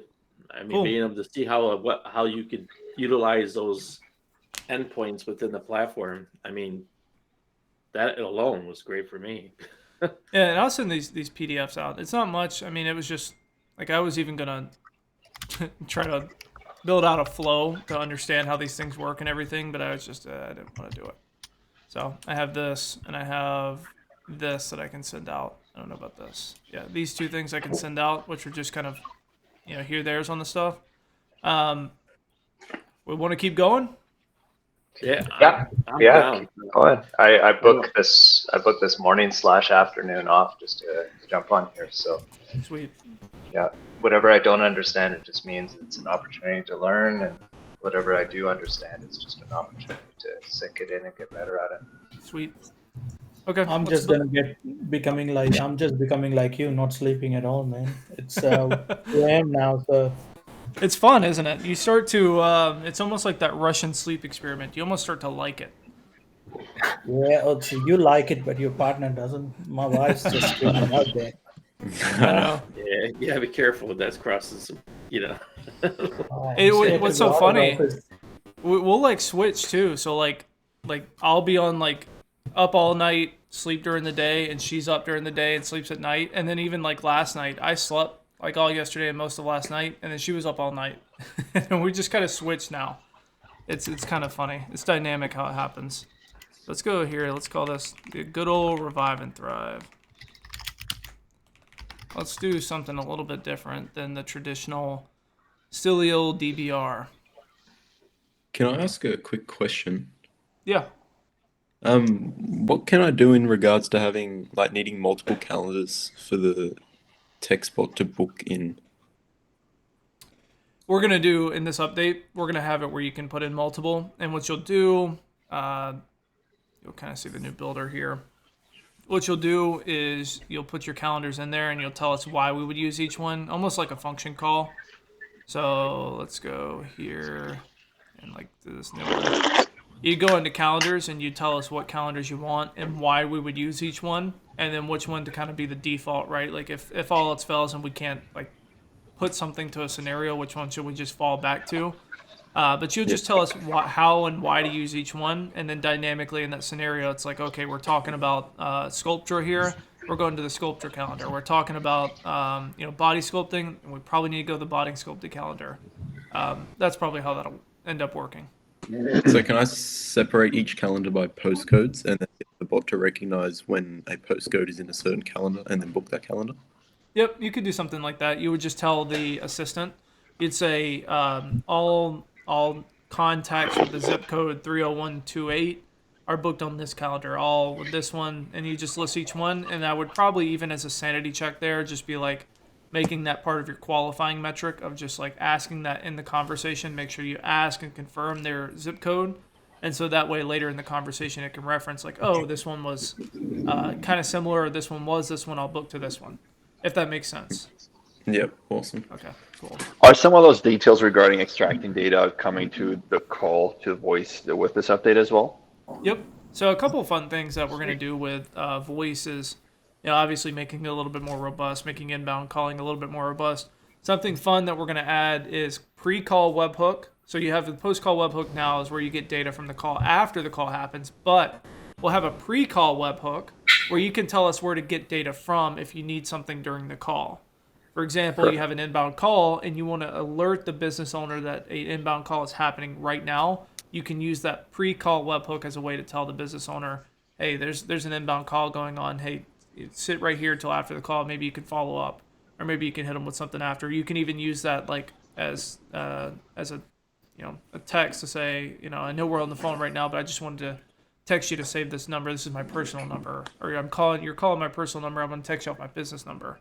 But there will be pre-call webhook for that, and then there will be post-call actions too. So you have post-call webhook, where we allow you to do post-call actions, or on your own, with the inbound webhook. But we'll also have some set post-call actions where you can say when the call finishes, send a text message based off the summary of the call. Easy enough. We'll send something. We'll use a call to action, because you can even see in the post-call webhook now we have like a follow-up type action thing in there. We'll just kind of use that to craft a new message and use that to follow up on the call. That'll be part of it. A couple little things like that. What's going on, Barry? Oh, that's sweet. That's sweet. Yeah, I'm glad you brought that up, because I am still getting asked.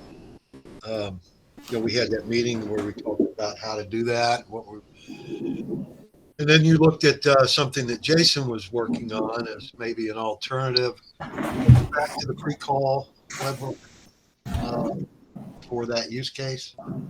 Exactly. That was where the idea came from, actually. Okay, so just to clarify, in my use case, it's to go ahead and find out in advance of offering a booking or a transfer. The pre-call is going to get a hold of the user and make sure he can be that he is available. If he's not available, then we just skip the offer to transfer the call and go to a booking, right? Yep. So that'll work in tandem with either a custom function or a get data function. So we'll do the pre-call webhook where you'll alert the location owner, the business owner you want to locate, and say, hey, you want to call? Do you want it now, or do you want us to book the appointment for you? They will do something, a trigger link to fill a custom value, and then you'll say, hey, assistant, go get custom value, and then if it's filled, then transfer the call, and if not, then continue with your booking flow. Right. So in the case of a unknown caller, not a contact in a high level, it's going to actually be doing that while it's getting the name and phone number and email and gathering. And so when it reaches the point of booking or pre-qual, it'll already know that the location user's not available or is available. Exactly. Yep. One other thing I just want to mention, it's an observation, not really a criticism or critique, but I've already got, I don't know, $15,000 worth of people stacked up to use this. Mm-hmm. And I see a lot of selling AI in these get-togethers and in the build out. So I am like in a holding pattern right now with people because we don't have that integrated some of the functions for the sub accounts, like getting them to pay their own way. If do you have an anticipation of when I can let these people go and get off your nickel and my nickel? Like within a day or two. Now Okay. that's like a soft one. Like I'm, as you can tell, probably fine tuning what would be the end all be all of this, but I have it in there now, and that's what I'm actively testing. That's whole update that I've been working on for this week. That's what it includes. It includes rebilling. It includes all the fun stuff. Just making sure that when this was released, we don't have to go back and play around with it. So I'm doing a lot of testing on the front end, doing a lot of reworking on the front end, so we don't have to revisit it. But yeah, that's hopefully releasing, depending on how long we're out tomorrow, doing the stuff that we have to go do this weekend before Monday, hopefully, or Monday morning. So on the voice side, and I'm looking on my agency account under settings and plans, is the voice going to be a purely minute price plan, or is there going to be a similar to the chat? Is there going to be a monthly fee? How's that going to work at the agency level and the sub account level? That's, I'll be honest with you, the tech is the easy part, the nuance is the hard part. Because I'll tell you this, is because it's a long-winded answer to what should be a short answer. The way I'm thinking of it is the easy thing would just be like charge you per minute, call it a day, you can rebill your clients, whatever. But we have a lot of people who are coming to us specifically for voice. Barry, you were an example, right? Like you don't need chat. Why are you paying for chat, right? Right. So I would like for it to be a robust way to say, like, look, there's just the platform as far as like, do you want just voice or do you want just chat? And then those be plans on their own. Are they a la carte? Do you get them both together? Is it like, what do we do there? That's the hard part that I'm trying to figure out that makes a ton of sense, because you may want to say like, chat's cool. I already kind of have my own thing that I have working for me. I just really need the voice. So I really don't want to have to pay for both. I don't mind, honestly. This thing sells. It sells itself. So I don't mind a having the chat in there. In fact, I at some point I may try to transition into your chat away from Zappy Chat, but so I don't mind paying an agency fee. I'm just thinking about the current, so I see the starter, growth, scale, enterprise. When these people have a way to go into their custom menu link and pay their usage fees, is that how it's going to roll? They bought prepay or pre-buy minutes. I'm thinking it's probably just going to be the easiest way to do that. Probably. That's my initial thought. Is probably it's just prepay one. So that you as an agency, if you're rebilling, you just get your cash up front. Yeah, they're literally standing in line. I mean, yeah. That's the best way to do it, because or else people rec bill and if their credit card doesn't work, you get hanging on with it. Yeah. I've worked with many companies, and most of them they make you prepay a set amount of minutes, so you can buy from $100 to $10,000 worth of minutes, and you can distribute it or deviate the way you want, the way your client's asking. So if he's paying $100 and you mark it up, and the system allocates him that amount of minute, and that's how it should work anyway, and also gives them an opportunity to use those minutes. If they are not finished by end of the month, they can keep going till they're finished with them. Yeah, I understand the whole rebilling pre-purchase the minute thing. I'm not going to be marking up the minutes. I sell them an upgrade to my platform to get the voice, so I'm getting my money there. I just pass that, let them buy it direct. But I'm just thinking, I guess, as I look at your pricing setup on the agency dashboard here, one has a monthly fee to you, and the other just has minutes. And like I said, I'm not opposed to paying you for the whole thing for both, even though I'm only using one right now. But I just wasn't sure if there was going to be a fee, like a monthly fee for offering the voice. Are you able to generate revenue off of those minutes yourself? That was kind of the experiment too. So those prices that are up there were kind of like experimental of what I thought after testing what I figured the pricing would be. But now after a month of data, and I think damn near 2,000 or 3,000 hours of call time, I can now see what the pricing's going to be, especially since I had to pay it out of pocket. So they'll probably even come down a little bit because the price was even better than I was hoping. But I'll probably do something like what Ricky said, is where it's, because now I even have it like scaled with it's like 18 cents per minute if you get the lowest plan. I'll be honest with you, I may just mark it up like very, very slightly and just be like, just tell us how many minutes you need and just lock in the one price, or whatever, however many minutes you need, and divvy them out that way. But it'll probably be like that. And especially if someone's going to use it specifically for voice, because again, that's just kind of the situation I'm planning for. Then they would just kind of prepay their minutes and go in there and use that. They wouldn't have access to chat if they just want to do voice. But if they pay the monthly fee, which would be quote unquote the platform fee, get everything and just pay for your minutes, and they get both. It's something like that. That's the nuance I'm starting to work out.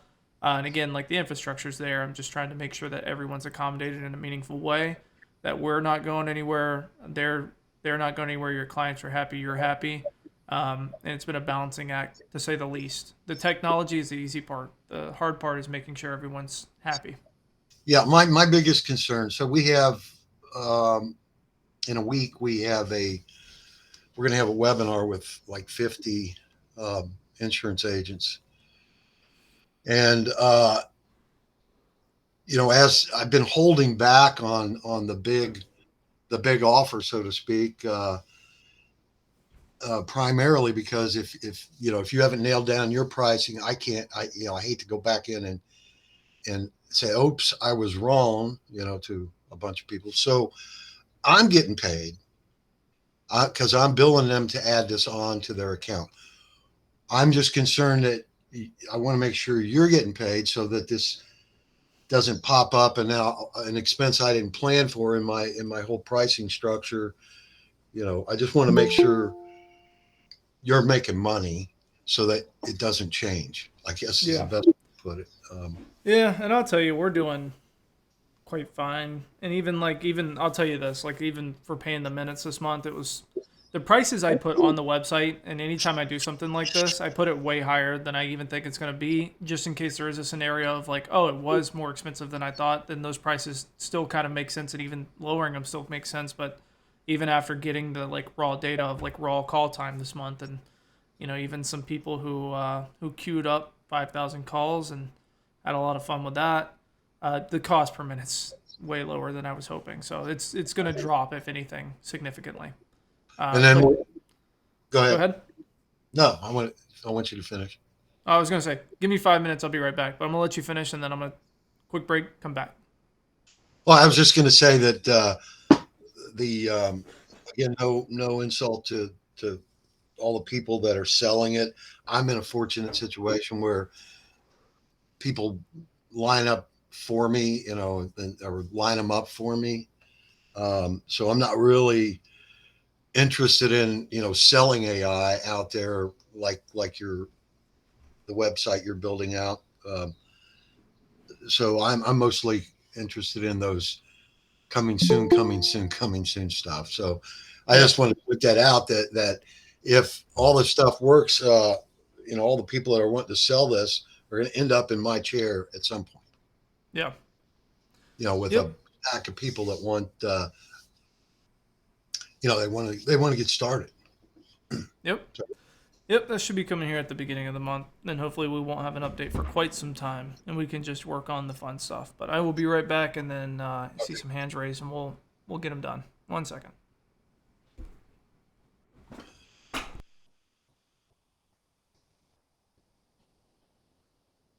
But by the way, while he's gone, I don't know who all here has seen my post about that intelligent way of scraping contact info off of handwritten docs.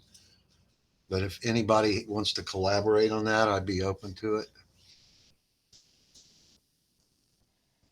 Maybe tell me a little bit more about that. All right. So I have a lot of clients, not a lot. I have an opportunity with clients or possible clients where they've been paper. They didn't have a CRM. So they've been collecting. They use a handwritten form for their users, and they just fill these out, and they got stacks, thousands of them at one outfit. And then there's other ones that did the same thing. And I would like to be able to automate that process of, if you've seen the screenshot, Document AI will do it. It'll read it.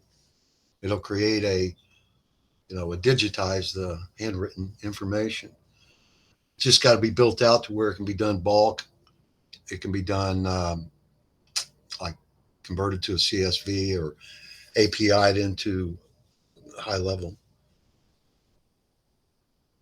And I'm going to do it. It's just if somebody's already further along than me on something similar, I would love to collaborate. Right. Yeah. No, that sounds like a very good use case for sure. For me at this point, I don't have a lot that actually just a bit ago, I had one client that would have, he had like 5,000 records on his invoices. That would have been nice to import like that, but that's kind of come and gone, I guess. But yeah, it would be handwritten, obviously it needs to be duplicatable. It needs to be a form type thing. Can't be yellow notepads or Post-it notes. Hey, Barry, you might want to check out the NanoNets API because they have that from image to CSV or image to whatever. So maybe you can work with that. What is it called? NanoNets. And I'm trying to look for your image right now so I can put it through it and maybe that will work. Oh, just give it a quick shot here. Here, I'll post it on the chat. It's nanonets.com. Nanonets.com. Yeah, I found it. Yeah. I'll look into that. So that seems like it could work maybe. Yeah, I've done a lot of work in the past in app scripts, and I know I can if it's a Google product, I know I can wrap different Google, like Gmail with Google Sheets and Docs with Google Sheets. I know I can wrap those together and with app scripts. If there's some kind of API out there that's kind of already set up, I would probably defer to that. I'll look into that. Nano nets. Thanks. Yeah, no problem.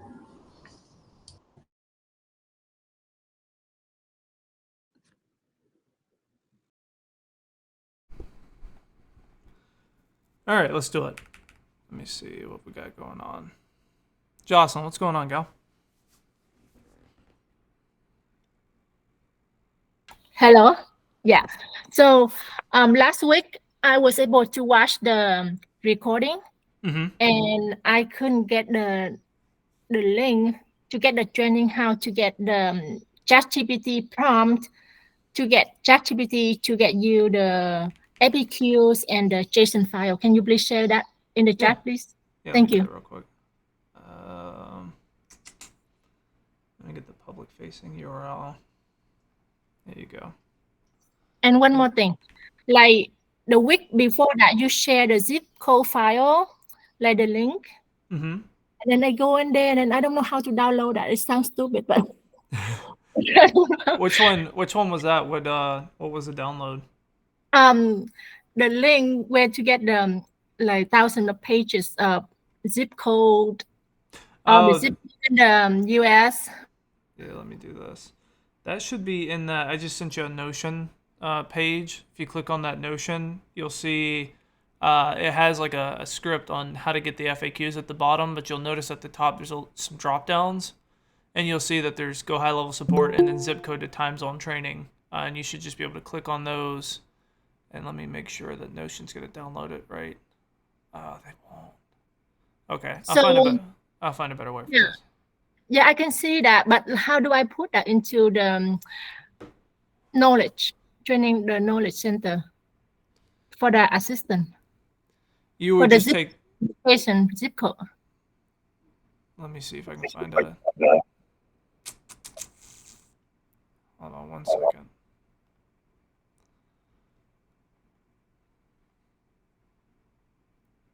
I'll send a raw file, but all you do is just take the file and put it in the knowledge base. Put it in the knowledge base, name it, and we'll vector store it for you.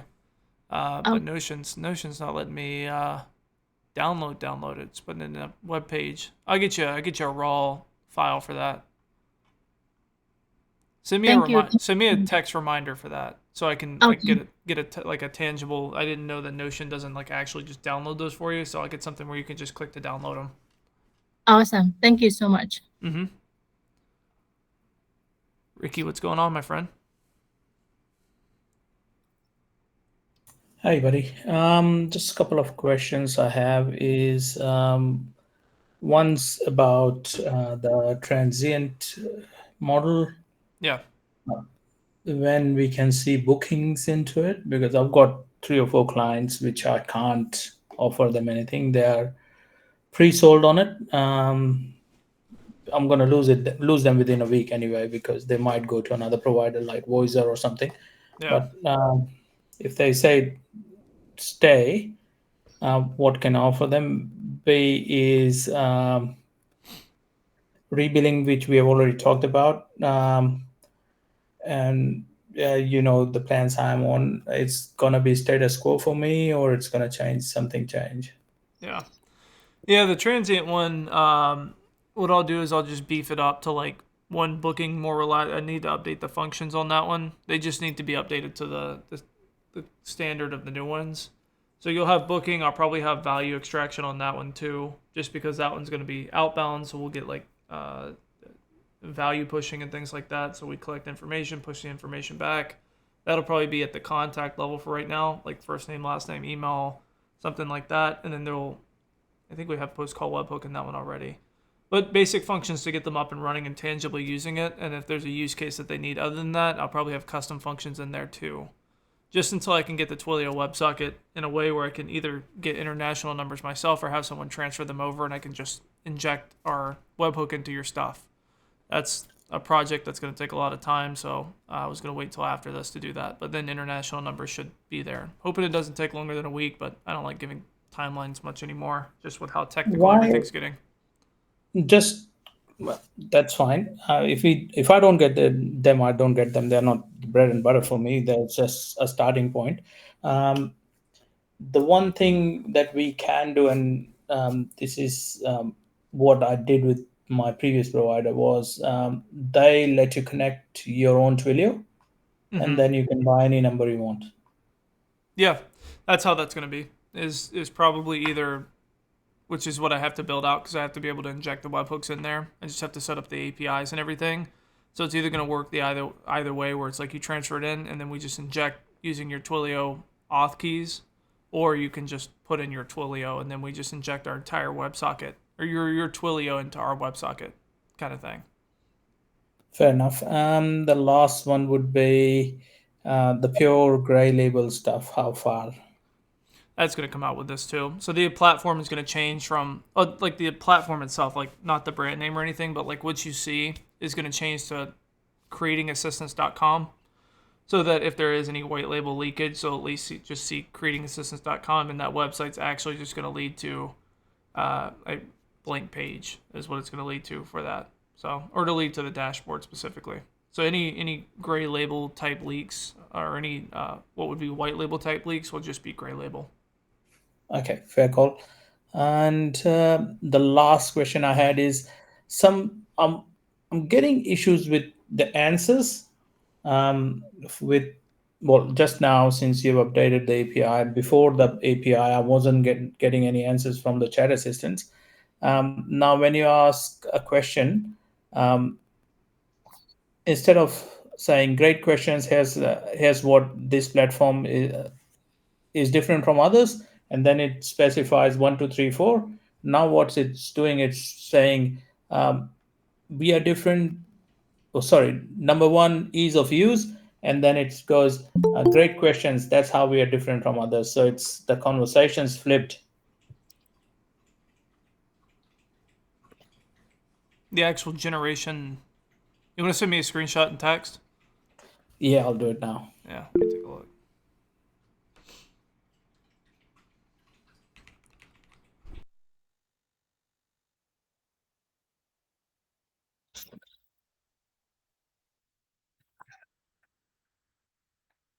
Jordan, can we delete the old workflows from the old bot? Yeah, I've been meaning to text you back. Yeah, you could delete those. You don't need those at all.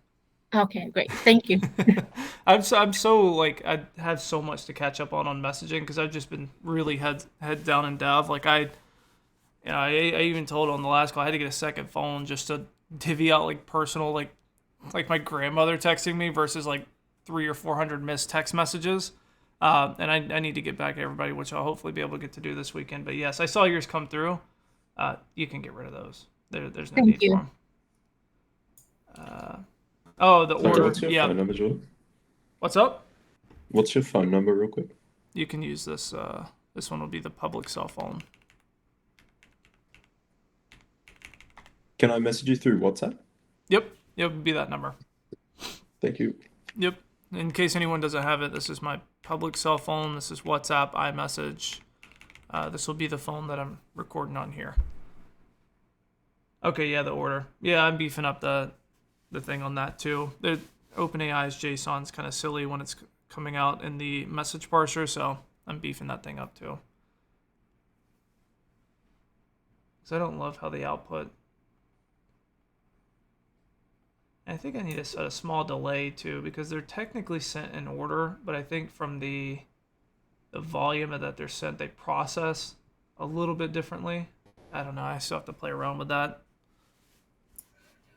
Yeah, and the queuing thing that still has an issue is when you send 3 or 4 messages, it just gets nuts. Yeah. Yep, that's what you can't see it, but all this is done. All this is for is queuing at, like I said, after this one, I shouldn't have to touch this ever again. I would hope. Oh man, just as put me as a beta user, I'll break it. Oh, I know you will. That's why, like, the day it comes out, I'm be like, Ricky, I'm going to pay you for an hour of your time. Just see how you could actually possibly break it. And I know you'll find 2 ways, and then we'll just fix those 2 ways, and everybody should be fine. You Just and add a Johnny. space. You and Johnny. Just add a space, man. You and Johnny, I swear. Dude, I swear I will sit here, I shit you not, for 24 hours just building this thing, testing a use case, building this thing, testing a use case. Oh, let me do this. Okay, broke it. Fine, let me fix it. And I'm like, 24 hours is good. I went through everything that my mind can go through. Great, let me release it. An hour later, Johnny's like, I broke it. Every time, Ricky, oh, I broke it. I'm like, fuck, dude. I'm going to have to pay you guys just to break things. Professional breaker. Hey, I enjoy it, man. So you want me to keep breaking stuff? And I've got the touch. I'm gonna 1099 you as breakage consultants or something like that, and just pay you on a quarterly basis to be like, yeah, these guys literally just break it all day long just to find bugs. I'm gonna call you the bug squasher crew. I mean, that's what I'm gonna put as the bug squashers. Oh, come on, man. Give it a better name at least. He knows what's going to happen once on Monday he releases that. He's going to get to Monday night. We're all going to be like, dude, why is this not working? And he's going to, you got a space in your tag? I know. It's going to be like the most mundane thing too. Like I've been testing and like doing everything, and I'm just like, this thing's bulletproof, and you're going to like, it's going to be one little tiny thing. I'm like, Johnny, how did you even possibly think to do that? It's all those other ones that been at, man. They got you doing everything wrong. I know. They run you around the ringer, and then when it gets a little easier, you're like, man, why is this so easy? It shouldn't be too easy. Too easy. That is the coolest thing about all of it, is that coming back, it is easy, way easier. And a lot of people, I don't know where they've been and haven't been, but when you've been through a couple of different ones, I'm not going to name all of them off, but I've tried everything. Working with HL Pro Tools, obviously Zappy Chat, all the different ones, Closebot, all of them. You come back to this from doing that, and you're going to realize that 90% of it, you don't even have to do. Oh, man, this is piece of cake. I'm going to hold my reservation till I get see the new builder. I'll tell you, dude, I have an account with literally everyone just to see, like, how can I make it easier? And that's, like, where most of this comes from. One, as an agency, I use most of them because I didn't want to have to build it. Then we ended up building it. So I got to see it from every perspective. But even now, I either have an account or use it, something like that. The snapshot thing cracks me up every time. It's just so tough every time. Which I'm not gonna say not like we didn't have a snapshot. What was it, 3 or 4 months ago? But you know, now that it's this, I'm like, I don't even know how that's efficient anymore. Alex, I know you had your hand raised for a minute. What's going on, brother? Alex V. Hey, Jordan. Yeah, I just had a couple of questions. Can the bot, like for example, in that image, in that example where we scrape the website and we get an image, can we get an image from them and can we scan that? Like for example, I work with like permanent makeup artists, so a lot of like their brows are like they have fucked up brows, and I want the client to send me a picture of their brows, and then I want to like scan that, and basically I want to send them back another picture with how their brows will look like once they come and get them done. If that makes. Jocelyn, does that sound familiar? I don't know if she's on the call anymore. That's what she does. But yeah, so I'll have it where it can. Let me make sure before I talk. I'm here. What was the question? I'm sorry. He said he wants to. He does permanent makeup, and he said he wants to get pictures from the leads and like look at their eyebrows and put new eyebrows on it. Yeah, I thought you said bras at first. He's talking about eyebrows. Okay, gotcha. Brows, yeah, eyebrows. Gotcha. Okay. I was asking if that sounded familiar. Yeah. I'm doing that. This is Alex, right? Mm-hmm. Yeah. Okay. So you want to hop on a call later, or? Yeah, sure. Okay. Yeah, that works. So yeah, that was my main question. I just wanted to see how the bot can take the image and we can like do something with that image that they text us through like a text message. Well, No, it's like we ask the pictures from the by sending a messenger during the conversation by sending a messenger message or a text message, and when the messenger, the lead respond with their picture, then we have to manually download the picture and then manually do that with another app. Okay, so instead of that, I want to do it like how can I send that image to my own API as an example? How can I send that image to my server so that it can do whatever it needs to do and then send back the image? I don't know how to do that yet. I don't know how to do like automatically sending the picture to the API yet. We are doing like manually. Have either of you tested like Vision or anything like that with like putting the eyebrows on? Because I shit you not, I was testing this the other day for Jocelyn. Like I was playing around with OpenAI's like image editing and things like that. I could not get the eyebrows. Like in fact, it's so funny. I wish I saved it because one, it was me, and I was like trying to put myself in there. I was like, give me nice eyebrows, and I shit you not, it would just put 2 black blocks on my face, and I'm like. Close enough, I guess. I don't know. I don't know if you've gotten it to work in a meaningful way. It's a little buggy. Yeah. Yeah. I haven't tried it because, and one more thing, like sometimes the customer have like old tattoos, and you have to manually look at the picture because sometimes not all people are candidate for permanent makeup. Yeah, but like, is there like how do we know that we get an image? Like, I get what you're saying because we do that too. But I want to know like how the bot can let us know. How does the system let us know that we got an image? How do we know what that image is? I guess that's. Yeah, we could do that. Sorry, I didn't mean to cut you off, but so the assistant after this update will be able to read images, and that way we can maybe even have a function to say like if it receives an image, just tag them received image or something like that, and that can send an internal notification. Maybe we do a workaround on something like that because it will be able to see and like understand images after this update. Now the question is like, what do we do from there? And how do we tell it like how to analyze it? So maybe we even just as like a catch-all say, when you get an image, like just call the function tag. That way it sends an internal notification to you or a team member and they can look themselves alongside the assistant and like tangibly do something like make the actual decision. Okay. I don't know. I have a lot of trust in AI, but after my test on trying to edit myself, I don't know if I trust them for that yet. Okay. Well, we can do a prompt to the assistant. Say when you receive an image, do call function add a tag. Yep, exactly. We can try it. Yeah.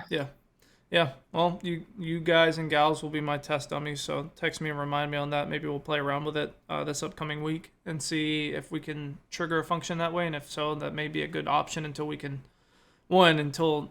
maybe I'm just not prompting it correctly. Maybe we can get some sort of, because I know you use an app. Maybe there's an API with the app. Maybe we could do that. I don't know, but at least automate the notification process. There's like some software that's supposed to do it, like their own custom like software. I gotta see if they have an API. I gotta look for it, but maybe we could use that and test it out. Do you know what it is? Not off the top of my head, but I can get it. Yeah.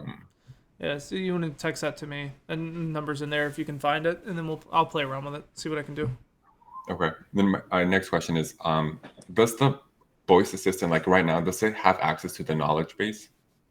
No, it doesn't have access to the knowledge base. It'll have to be like almost like a prompt type knowledge base, like driving the conversation. But that's what I'm working on next is vector stores inside the model of the voice itself. But just for latency purposes and everything, I decided to mitigate's not the right word, but put off that because it can easily be done with prompting too. Okay. And then regarding on like I'm confused, like on your pricing plan, like for like the whatever's the enterprise plan, it says like add-on. Like, does that mean that's included for like the external billing, or is that like an additional fee? Or Let me ask you this. Do you have clients that are outside of your GoHighLevel? Yes. They have their own GoHighLevel? Yeah. So basically what I want to do, just honest here, I want to be a white label for like other providers. Like I like doing the tech stuff. I don't like the selling or anything like that. I just want to do the tech stuff for other people. So I want, basically to connect to other GHL accounts. Yeah. Yeah, that'll be an external deployment. That is an add-on. Right now, it's just $497, but we're about to do some stuff with it. It's getting rehauled actually in this update too. It'll probably go up in price and not regulation is not the right word, but setting some parameters just from some stuff because I originally built it. So user number one, like the first user ever on this platform, they're a solar agency and they've grown quite a bit. And they had clients that were outside the GoHighLevel. So when we switched to OAuth, they needed a way to get it out. So I'm like, okay, let me just create external deployment for you. What it's turned into now is kind of a situation like that, which is totally fine. It's a respectable thing, and it's a killer prospecting tool, and it's a killer business model. But I've ran into some issues that I'd like to mitigate alongside that. All that to say, yeah, it's an add-on. Right now, it's just a one-time fee. It will go up to like a monthly fee, and then there will just be some price anchoring and agreements that go along with it, saying like, hey, I'm not going to service your clients for you. I'll help you out because you're my client or my user. But like if you have someone and you want me to do a build out for them or anything like that, like you're taking that one on. Little stuff like that, little nuances, but I hope that answered the question in a meaningful way. Yeah, that was it. Yeah, perfect. Thank you. Yeah, man. Hey, Jordan, just on that, would the client still be able to use the paid add-ons that you're going to put on, saying this is a certified developer and you can pay for their time to build out? Yeah, so we'll have the partner program, which I'm hoping that'll kind of come out at the same time. I got to finalize everyone who's going to be a part of that, and if you want to be a part of it, text me. And what the partner program is going to be is, I don't know, again, for the white label aspect, there's just, you would think that everything would just be super easy, but I have to like tread super lightly to make sure no white label slippage. So I got to decide to see if that's something that you're going to be able to see or they're going to be able to see in case someone puts Assistable or agent centric or something somewhere. All that to say, those resources will be available. The question is how far down do the resources go? But you'll have the partner program. You'll have me to a certain degree. Probably be cheaper to go with the partner program. Then we're just gonna have the marketplace of bots and things like that, so they can just get stuff there. We'll see how that looks before I can give you a definite answer. If it's just going to be you reselling it to them or you doing it for them as a service provider, or if we're just going to give them direct access and we have some parameters for the partners and parameters for like the marketplace to not say the company name, things like that. Yeah, that'd be super cool. I just want to like do it for them, but I figured that was going to be like a concern. I don't know like how much you charge them like a month because they're going to have access to the platform. Because I just wanted to build it out for them and like load it onto for their clients essentially. Yeah, no, it'll be like right now for external deployment. It's just a $497 one-time charge, and that like gives you access to be able to go take this thing out and white label the entire platform. But that'll just marginally bump up to a monthly. The whole idea is just for exposure to the fact that, like, for example, you go sign a $1 million a month deal, I have to incur what would be $1 million a month deal cost with no exposure to the client, and then also happen to have to do support and everything for them. So it's not super smart on our end.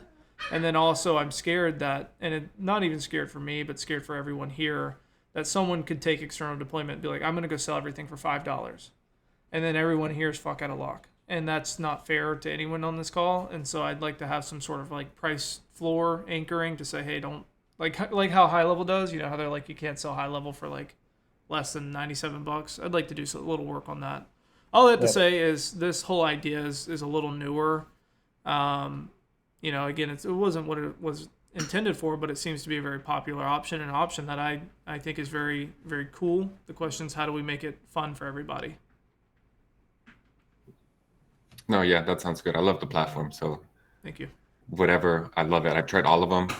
I was using CloseBot heavily before this, and this is just, it's fucking amazing. Blown away, so I love it. Thank you. I appreciate it. Put in a lot of work, so it's always great to hear.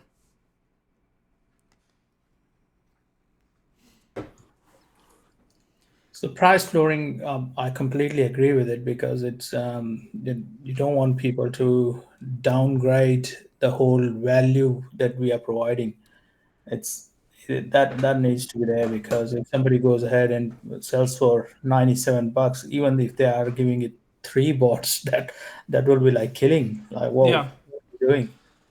Yeah, that's I second motion that. Yeah, we don't. This is in my eyes, is way more valuable than everything that's out there. So I think that there should be some type of floor, some type of boundary that we all as people that are involved can't go below. I Yeah. totally agree. Yeah, that was the idea. And again, it wasn't, I'm not going to say it wasn't a concern, because it was always a concern, but it's one now more than ever because of the amount of users on the platform. I mean, we're at a point now where I never would have imagined. It's been awesome. But now these concerns are coming up. And again, it's more so for the safety and concern of everyone else of, this is what I would consider high ticket. Like, I even tell people in now, like, to be transparent, if someone's like, oh, cost, I'm like, go somewhere else. It's not that. It's a high ticket product. It's a high ticket product because it does high ticket things, and I want that continuity of branding. I want that continuity of product and service, the continuity of everyone. Again, even at the client, the end client, us, to have that prestige, that premium product feel, and the ability to reinvest into the premium product. Things that we invest into. So it's a decision that I needed to be made, I think, and I think it protects everybody in a meaningful way. The question is the logistics of it. That's what I'm trying to figure out now. Alex, buddy, I know you've been sitting there for a minute. What's going on, brother? Sorry to make you wait. Hey. So with regards to using the sequence you just built for cold outreach, if you were to cold outreach a bunch of contacts, what would be your best workflow for initiating the conversation? I mean, what's your preferred workflow? How cold? I pull a bunch of contacts based on certain criteria, and I upload them into a autoresponder, like, let's say, instantly, like totally cold. Like, these are people you just like pulled from a list, and you're like cold outreach. Yeah, cold outreach. What channels are you doing? Are you doing like email or SMS? Email mostly. Okay. To start. I'll be honest with you, email's never been my preferred method of cold outreach. But if I was going to do something like that, all I think is, I'm so anti-sales. It's funny, I've been a salesperson my whole life. I'm so anti-sales in everything that I do. I would probably come at it with an approach, and let me know if this helps with answering the question, is my approach if I were to do a cold email list today, is I would have some sort of offer that is non-intrusive, so I'm bothering them. They didn't come to me. I'm bothering them. What can I give them to at least exchange value? Whether it's something like a month free is not going to do it, but hey, let me just go ahead and send you this thing on AI. Are you using AI? Do you want to try some AI? No obligation. I literally will never bother you again if you tell me no. Again, kind of give them that freedom of choice, because that kind of gets pulled away sometimes in sales, which causes friction. Yes. So I would give them a huge freedom of choice and be like, look, I'm just reaching out to you because I'm literally so excited about this. I'm so excited that I just literally could not reach out to you. If you want to try it, let me know. Here's how we did. I even brought you a PDF. If you don't want to use us, how you could do it yourself. But if you want to try our stuff, click this button. You can try it that way. Or if you're not interested in this at all, like you're just anti-tech, you're just going to be you're writing things down with a notepad and paper, let me know. I'll never bother you again. That's how I do cold outreach. Mine's completely different from other people, though. I don't like cold outreach for that fact, because I'd feel like I'm bothering somebody for a solution that they didn't ask for. But if I was, here's something for you. I'm bothering you. I'm going to give you something. And then also, if you don't want it, just let me know, because I'm not going to waste time on it. But if you do, here's an easy way to do it. If that helps. I don't know if that helps. Cold outreach is so... That's neat. That's actually a neat approach to outreach. Thank you for that. It was actually kind of more than I was really asking for, was what technical integrations would you make to initiate the conversation? Like, what email app would you use to plug it into HighLevel and all that?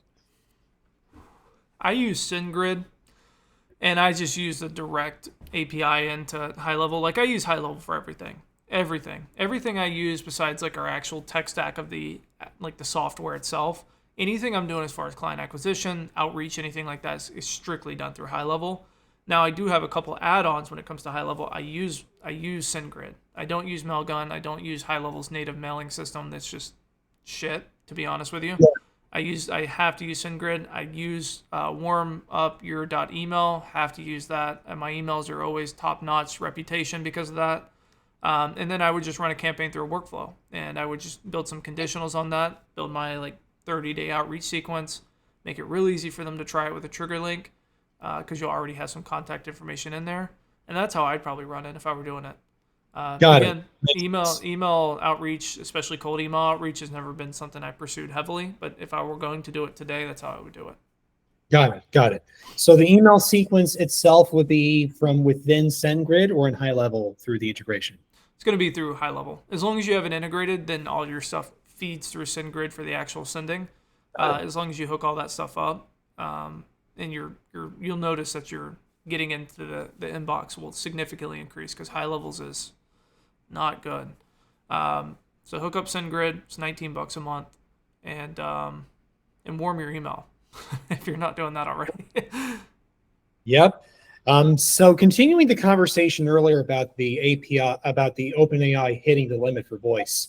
I mean, I've looked high and low in my account, and I mean, it says that I can do the 100 RPM stuff, but I mean, I'm in Playground and I click in the drop down and I don't see the voice there, but I do see the voice being in my rate limit. So I don't know. I really don't know what's going on there. Honestly, for something like that, use 11 Labs. OpenAI's voice is okay. It's all right. Use 11 Labs. So if you're gonna do voice gen, and even plays okay. They're definitely not as good as 11 Labs. I have used all of them. 11 Labs is just gonna be the best, and you may get the correct file type back to be able to dynamically send it in the conversation too. That may make the most sense. Yeah. Yeah, that may be what I do. I don't know. Is that helpful? Yes, it is. Yes, it is. Perfect. Yeah. Hey, Jordan, really quick. Yeah. Oh, sorry. I just wanted to know that email warming service that you said. What was the website or that you use for email warming? I got you right here. So it's warm up your .email. That's the one I use. I've been using that for the longest time. Just some friends I made along the way, and they own Mailshake, which is a platform I used to use for cold emailing. Funny enough, and they bought this company, which was something else. I don't remember what it used to be called, but now it's warm up your email. It's like $29. Really good email warming. In fact, my reputation I think is at 100% for every provider. Let me see. And I let it run passively. And it uses AI to kind of, mine's, let me see if I can share my screen. Hold on. I've been using this for a long time, but this is my email reputation. This is damn near 100% deliverability in all platforms. Okay. And I believe, so do you connect SendGrid to this or Mail or High Level to this? No, so this one you'll link directly to Gmail or your email provider. So what this will be an app password that sits in the back of your Gmail, and this will passively be sending emails inside your email platform all day long to other users, and users will be replying back, based on these specifications. So this is through your email provider, but SendGrid, that's done in email services here. And it does the same thing. You just plug it in from the SendGrid side into your email provider, and then you take SendGrid's their API key, add a service here, and just directly integrates in. And they even say it here: a dedicated domain improves it. It's just the best option. I've never not been in the main inbox. I've never been into spam with those two things. I have a suggestion for warm up. I learned about, and it was you can get a low tier instantly account and have unlimited warm ups. So I do all my sub account warm ups, and instantly I don't get charged, whether it's 1 or 15. If you're warming up sub accounts, you can use instantly. Oh yeah, that's not a bad price either. Yeah. on the bottom, yeah, if you get the bottom tier, they don't restrict your warm ups. So No, I don't even use instantly. I just use it for warm up. I'm gonna send this in the chat too, because this is I mean, that's a good price. That's a really Nice. good price. Worth it. Cool. Jerry, what's going on, brother? Well, hello there. So how many people ran out to get lunch in the middle of the last 6 hours already? But you're the best, man. I was hoping, could we do one of the, we don't have to do the review thing, but the thing that you started the yes, no, when an appointment is booked, and then you want to send a text to the client saying, hey, let us know, did this client show up, yes or no? Inside the sub account, Jordan, the PAPS account, you had already created the yes, no. So I wanted to, if you had time now, if you wanted to do it. Yeah, let's do it. One last one. What's going on, my friend? We'll hit this one, then we'll get into some more building.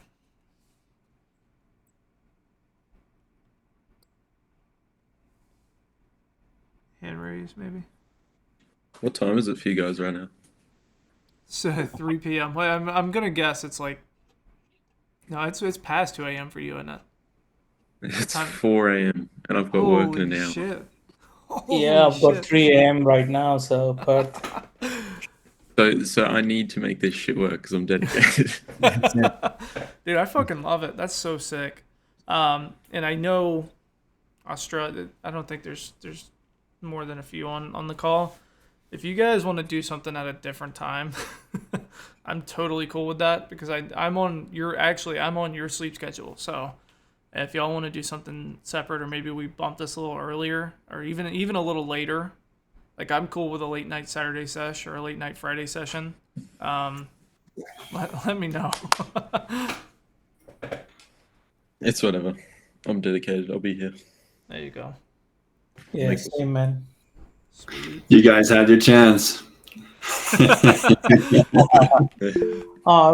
just when we need him, we pull him in anyway. I know. You'll text me. I'll be up at any time. So. Just blow him up all day long. It's not like I sleep or anything, so you're fine. All right, one last thing. Dylan, what's going on, brother?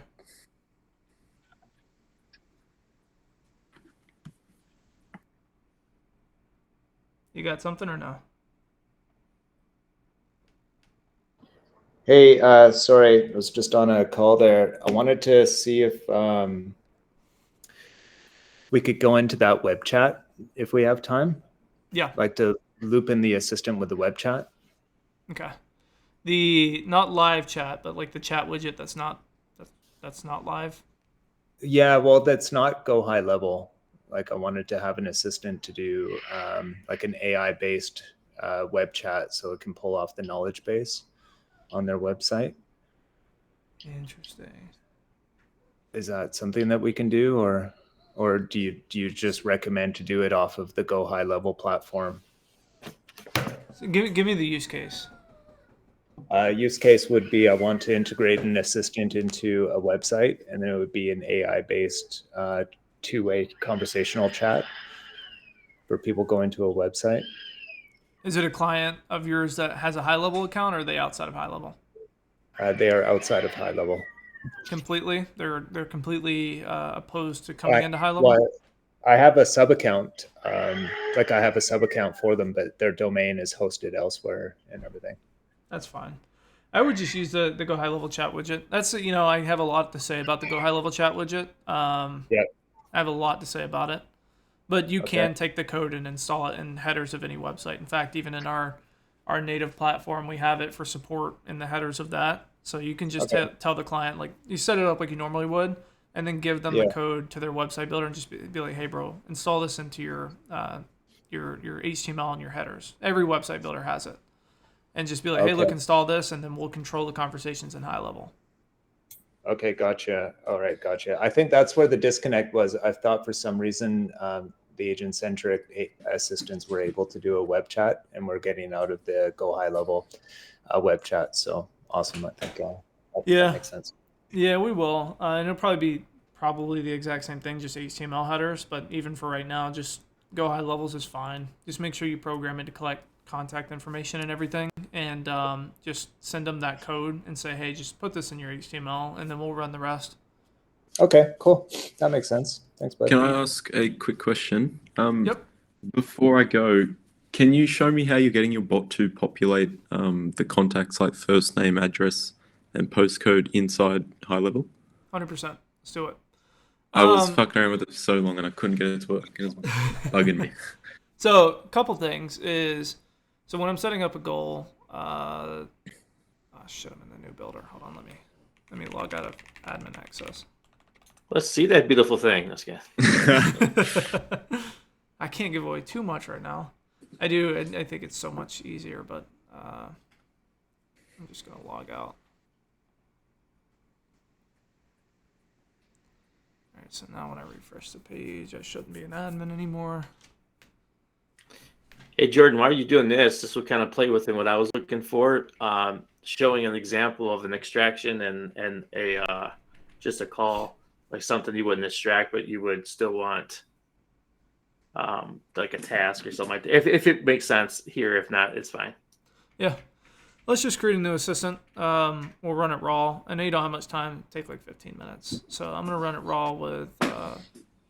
actually, you know what? Yeah, you don't have long. Okay. All right. So under Flow Builder in your chat, right? So I have, let's go to this state right here. So I have a goal here. And you'll notice I have my task, which is inform the user that you're unable to see their name, and then say ask them who you're speaking with, and then call the function extract custom field to fill the name and the value.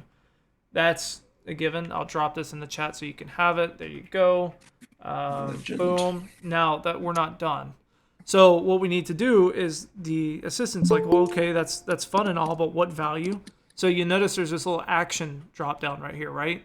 So you click the action drop down, and you'll have something that says fill custom value. Now that's a lie because it's a custom field, not a value. I just haven't corrected it.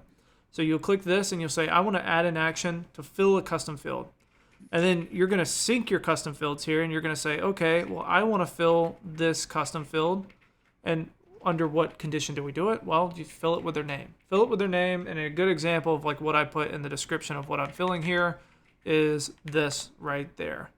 So there is the task right there. That's what I put into the description of the value fill right there. And then you're like, well, that's not the user's name. That's a custom field. That's correct. Okay, so what I do is I have a custom field that says chat widget collected name or whatever I'm doing, right? And then and I can send you this too later. I know you got to run, but I hope this is helpful. So I have this in there. I have the action saying fill this random custom field that I said name, right? I give it the condition. I save that. I'm good to go on this side. There's one last thing I need to do in HighLevel here, is I just need to tell HighLevel here, as a simple workflow, say chat collected name. And what this is saying is when the assistant fills this custom field that I've set, which is chat widget collected name, when they filled that, which is chat widget collected name has changed, all right, set the GoHighLevel full name, which is full name, equal to the chat widget collected name that the assistant collected. Does that make sense? Yep. Awesome. Perfect. And I'll send you a video. Text me and remind me. WhatsApp me. Just text me and remind me on there. I'll send you like a full in-depth video on it. Awesome. Appreciate everyone. Have a good afternoon or whatever it is. Peace. Have fun at work, brother. I will not. Can we also shoot you a quick text to get that video? Yep, that's fine. I'll probably post it in school when it's done. Cool. Oh, I know, right? For voice, it's going to be like the #1 thing, dude. I'm kind of excited for it. We'll see. Hopefully this should be in the update. Well, I'm not going to say hopefully. It will be in the update. I probably will just do the basic information first, like phone number, email, and maybe address. And then you just tell us what you want. And I may even separate those out in case you need them dynamically. And then custom functions too. If you just need something that's out of scope of there, just custom function it to the inbound webhook and a GoHighLevel workflow. We'll send you some data. You just fill the data out yourself. That's cool. Yeah, I'm so stoked to get going on this. Got a couple people interested, so. Yeah, I'm working as fast as I can. Oh, I know. I'm not complaining here. So, okay. Am I still sharing my screen? No. Okay. Jerry. Hey, Jordan, while you're building that with Jerry, can I just ask a quick question? Like, just anybody here that's, I haven't really messed the voice other than playing with it. And I thought it was super cool. But how is everybody demoing that? I know that you mentioned an iframe thing that you had back when you probably first launched it. I saw that. But is it? I'm just like can't get my head wrapped around how I would, other than having to just call random people and they could demo it. But am I missing something, or is that how everybody's doing it? That's kind of the way right now until I can get that voice orb back in. But like even when I think about it, it's like, where's your traffic coming from? I haven't even like thought of the traffic yet. I was just thinking like, I guess my mind was stuck on like, how would I even demo it to anybody? So just because I have clients now that I think I could, I talked with them about it a little bit. Clay, being one of them, he was kind of excited about it, but I'm like, do I just have him have the voice call him and he can just go from there? Because I could take what his case study is and move it to a voice. I was just curious that if I was to do an outreach, which I think the only outreach that's ever worked for me is just DMs and going in groups and stuff like that and just having conversation with people. But I was just curious to like, hey, I want to try that. And like, okay, we'll call this number. I'm like, I don't know. Like when I call the number, what she's calling me, she's good. But when I would call it was different. Like there's a weird pause. And I know you worked out a lot of that stuff a few weeks ago. So I was just curious to how everybody's like kind of doing it. Just So send them Johnny- to a landing page, man. Johnny, Someone- real quick. I was having the same issue, and this is how I'm doing it. Like I put that landing page on the link.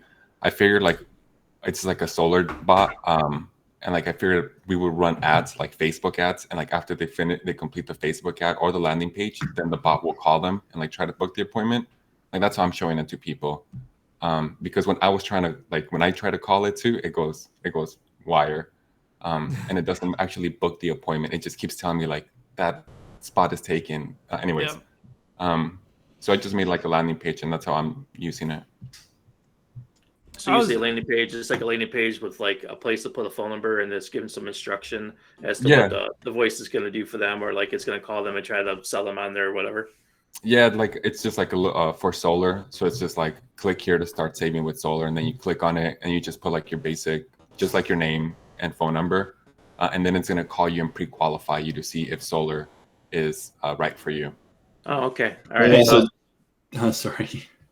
I was just gonna say, Johnny, with your smart code there that you had for the website button to go to text message, what I was gonna hook that up for is just to whenever somebody clicks on mobile, that it preloads a text message, and they just send that, and then automatically through a GoHighLevel workflow, it would send an outbound call to that person.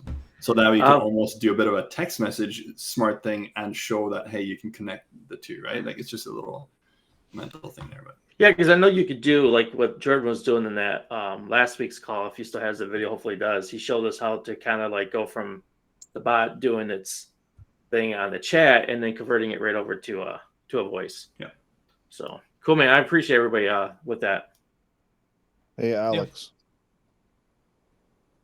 Yeah, and I would appreciate you guys' feedback on that landing page or on that demo. I just finished it like last night, and what I'm planning on using it too is like after like you guys or whoever takes the call. Yeah, I'll test it out. Thank you. You're gonna get a text message saying like, hey, what's your feedback? I haven't set it up for it, but that's kind of the idea. I'll give you feedback right now on your website. When you get to the pop-up, there's some typos down below that you probably should want to check out. Honestly, I like typos a lot because people point it out. And that gets people engaged. They're like, you had typos in your website. It's like, yeah, you had to message me to tell me that. I'm full of typos, baby. That's how I roll. Dude, I have this sequence, and I shit you not, it works because it's the funniest thing. So if you've ever booked an appointment with me, which I'm sure everyone in this call has, there's one message in the sequence that gets everyone, and I say, feel free to hop on my Zoom at googlemeet.com or whatever it is. And everyone's like, that's not a Zoom, that's a Google Meet. And I'm like, you're marked as shown because you actually paid attention. I think Alex was a closed botter, right? they have a button on there that you slide over, and it allows the bot to make typos. I don't know if you remember that or not, Alex. So whoever Yeah, was they do cool have about it, and I still have CloseBot. I still use it. Yeah. Oh, I still have it on it just because I had stuff in it. I'm moving over, but yeah, so that was one of the things that they brought out. I mean, it was kind of neat, I guess, but it randomly they didn't do it right. I think we had it to Jordan, didn't we? Yeah, but the whole problem is like the parsing of it, and it's just I don't know how much tangible difference does it make, and everything like that. I don't know. I'm playing It around with some doesn't. stuff.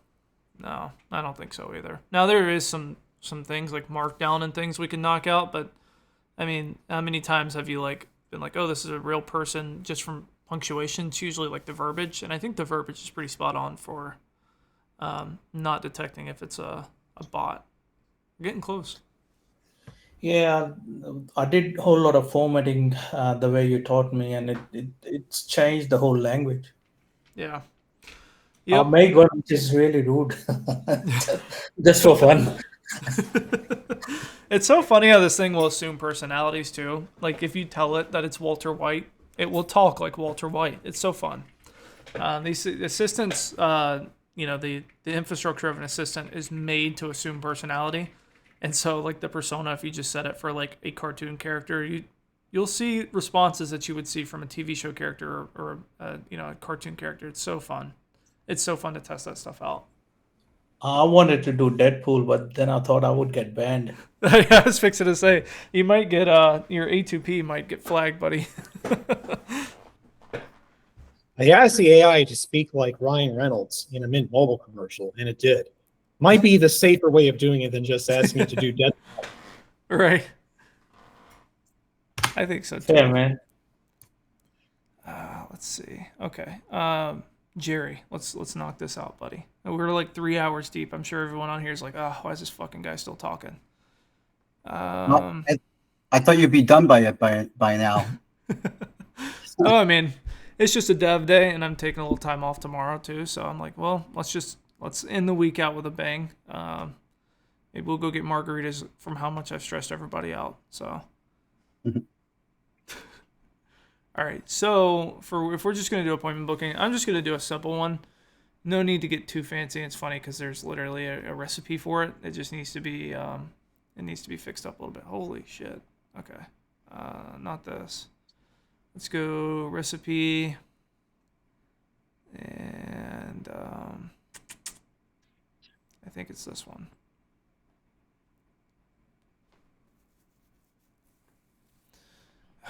Yeah.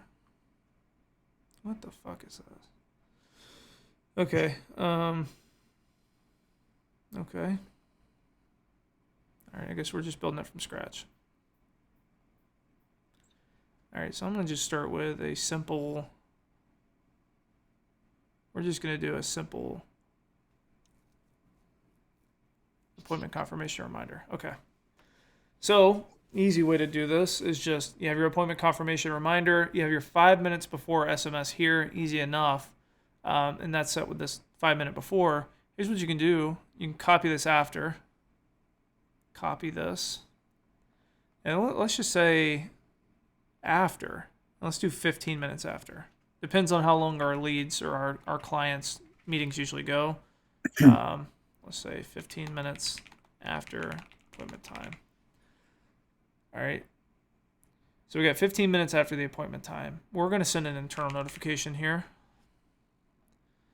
And we're going to do it via SMS. And I'm going to send it to, let's just say me. I'm going to say, let's add some emojis, siren emoji, just to catch their attention. Let's say required disposition. Did the lead show up to their appointment? Yes. No. Okay, I don't think I have any trigger links, so... Oh, I do. Look at this. But that doesn't help you because you probably don't. So let's go and create some trigger links. That's going to be under sites, right? Marketing. Trigger links. For the show, And what- for the show, you just put a trigger link that so for your permanent meeting link as a permanent meeting link. As soon as they click it, you can mark it as showed. So you don't have to do this. And then for no show, after 15 minutes, if they don't click it, they just move it into no show. Sweet. So you can say that for me one more time if I go here. So create a trigger link and put your permanent meeting link in there, which is going to be Google Meet's probably 100% permanent. You don't have to keep changing the meeting link like Zoom. In Zoom, you can use your personal meeting room and put the link as trigger link. And as soon as they click on it, you can have a workflow saying if they click the trigger link, my Zoom meeting link, then move them to appointment attended. And after 15 minutes, check if did they click the trigger link. If they haven't, then move them to didn't attend the appointment. It automates the workflow too. Super smart. Super smart. I like that a lot, actually. So send a customer-facing one saying, "Hey, here's a link for our meeting," and then if they click it, then great, we know they at least showed up, or they clicked to try to show up, and if they didn't click it, we know that they didn't show up, and then we can hit them with a campaign afterwards, right? Is that? Yeah. Okay. That's correct. And you can mark it as showed, no showed, and then you can have the campaign or whatever the automation triggers based on that. Perfect. And you can also move them into between the opportunities, showed, no showed, or whatever, rescheduled, however you want to do it. Love it. Love it. But how do you handle, like sometimes they click the link from the email, like Zoom email, I mean like the reminder email, or sometimes they click the link on the text? Yeah, that's fine. It's just the same link that you have to put on as a trigger link. When GoHighLevel sends it out, it sends it out with a specific user, a tracking link behind it, so it can track if this is for that specific user only. Okay, thank you. All good. Let me try this one out. So Jordan, is he saying that he doesn't ask the client to verify was there a show or no show, but he's having all of this happen just based on the client, the prospect showing up or not? It looks like that may be for the client, which may be tough on like a in-person one, since it wouldn't be like a Google Meet link, or like John's example where it may just be a phone call, because he's not going to use a meeting link, is he? Correct. Okay. That's super smart, the meeting link thing. If you're using a meeting link, do it that way. It's pretty smart. But if you don't, if you're doing like in person or like that, for example, where you don't have a meeting link, it's like a call or something like that, I would probably send it to the user and then just have a trigger link for, like, for example, show and then no show. And so the client, I don't have a phone at the ready. This sends to the client and just say, did the last lead show up to their appointment? It sends the 2 trigger links. You can link these to a page or just put them out in the internet space where they get a 404 error. Whichever one of these they click. So we have those 2 right there. We can do an if else and say, let's see, events, trigger link, click, please add a wait for, okay. So we have the internal notification out with the trigger links. We're going to wait for trigger link clicked. And it's going to be, I think I put those 2 in. Timeout of like 5, I'd probably do like 8 minutes. And then you can do an if else and say trigger link 1, which was events, trigger link clicked, is showed, whatever. You can do another branch that says trigger link clicked, did not show, is no show, reschedule. And then you can do a campaign based on these 2 things. Is if they did show, mark them as showed, turn the AI off, whatever. But if they didn't show, mark the meeting as no-showed, move the opportunity in the pipeline, and then send a re-engagement text. The one I used to send is, when I had a similar workflow to this, was, hey, look, I know we all get pretty busy, and you weren't able to make it for the time because you're able to reference the time in this workflow too. But let me know if you can reschedule for tomorrow or the next day. And then I have just like 2 or 3 follow-ups. If they didn't reply to the follow-ups, I'd kind of just mark them as dead temporarily and DBR them later. But that's how I do it. It's just, which one did our client here click on? This sends out. Did they show up? Click this link. Yes. Did they not show? No. We have conditionals here on that. If they did show, mark it as showed. Mark it in the pipeline as shown. Turn the AI off. Whatever you need to do here internally to say, hey, this person showed, John's going to take it, or whoever. But if they didn't show, then let's make sure that everything's attributed properly. So the appointment's marked as known show and the pipeline's moved to reschedule, or however you have your pipeline set up, and let's re-engage this lead. And you can have a quick, just three little branch follow-up. And then if it times out, or they didn't click either one of these, just after 8 minutes or whatever, just send them another nudge like, hey, we need your feedback on this so we know how to handle this, and then just go back to this condition. If that's helpful. Is that helpful? Sure. Yeah. Sure. Yeah, it's pretty good, man. I hope it's helpful. The short. Let's see. I guess we'll just build it out because the short didn't make me feel too confident. Hey Ricky, thanks for mentioning that meeting link. That's pretty neat. Sweet. Yeah, it works really well. I'm pretty lazy, so I try to automate everything. That's good. Jordan, can you show us how to do it, mark as shown in the pipeline? Yeah. So let's do this. So I have let me just label everything properly. Wait for trigger link to be clicked, or timeout 8 min. And then, shit. And then internal notification, message to client, disposition. Okay, so we're sending this to our client that says, hey, we require a disposition. Did the lead show up? We have trigger link 1, 2 here, show or no show. Great, that's gonna wait right after that and say, wait until these get clicked, or a timeout. If they get clicked, then we have a if else here saying, well, they did show if they clicked the showed link, and they did not show if they clicked the no showed link. And so we have those two, and then we have a timeout here. So probably what I would do here is I'm just going to copy all these from here. If it expired after 8 minutes and they didn't re-click it, then I would do something to the effect of just looping it back up there. Again, this is just an example. I would say go to here, and then let's go to up here. Something like that. And you probably want to move this down here. But if it's no show, then okay.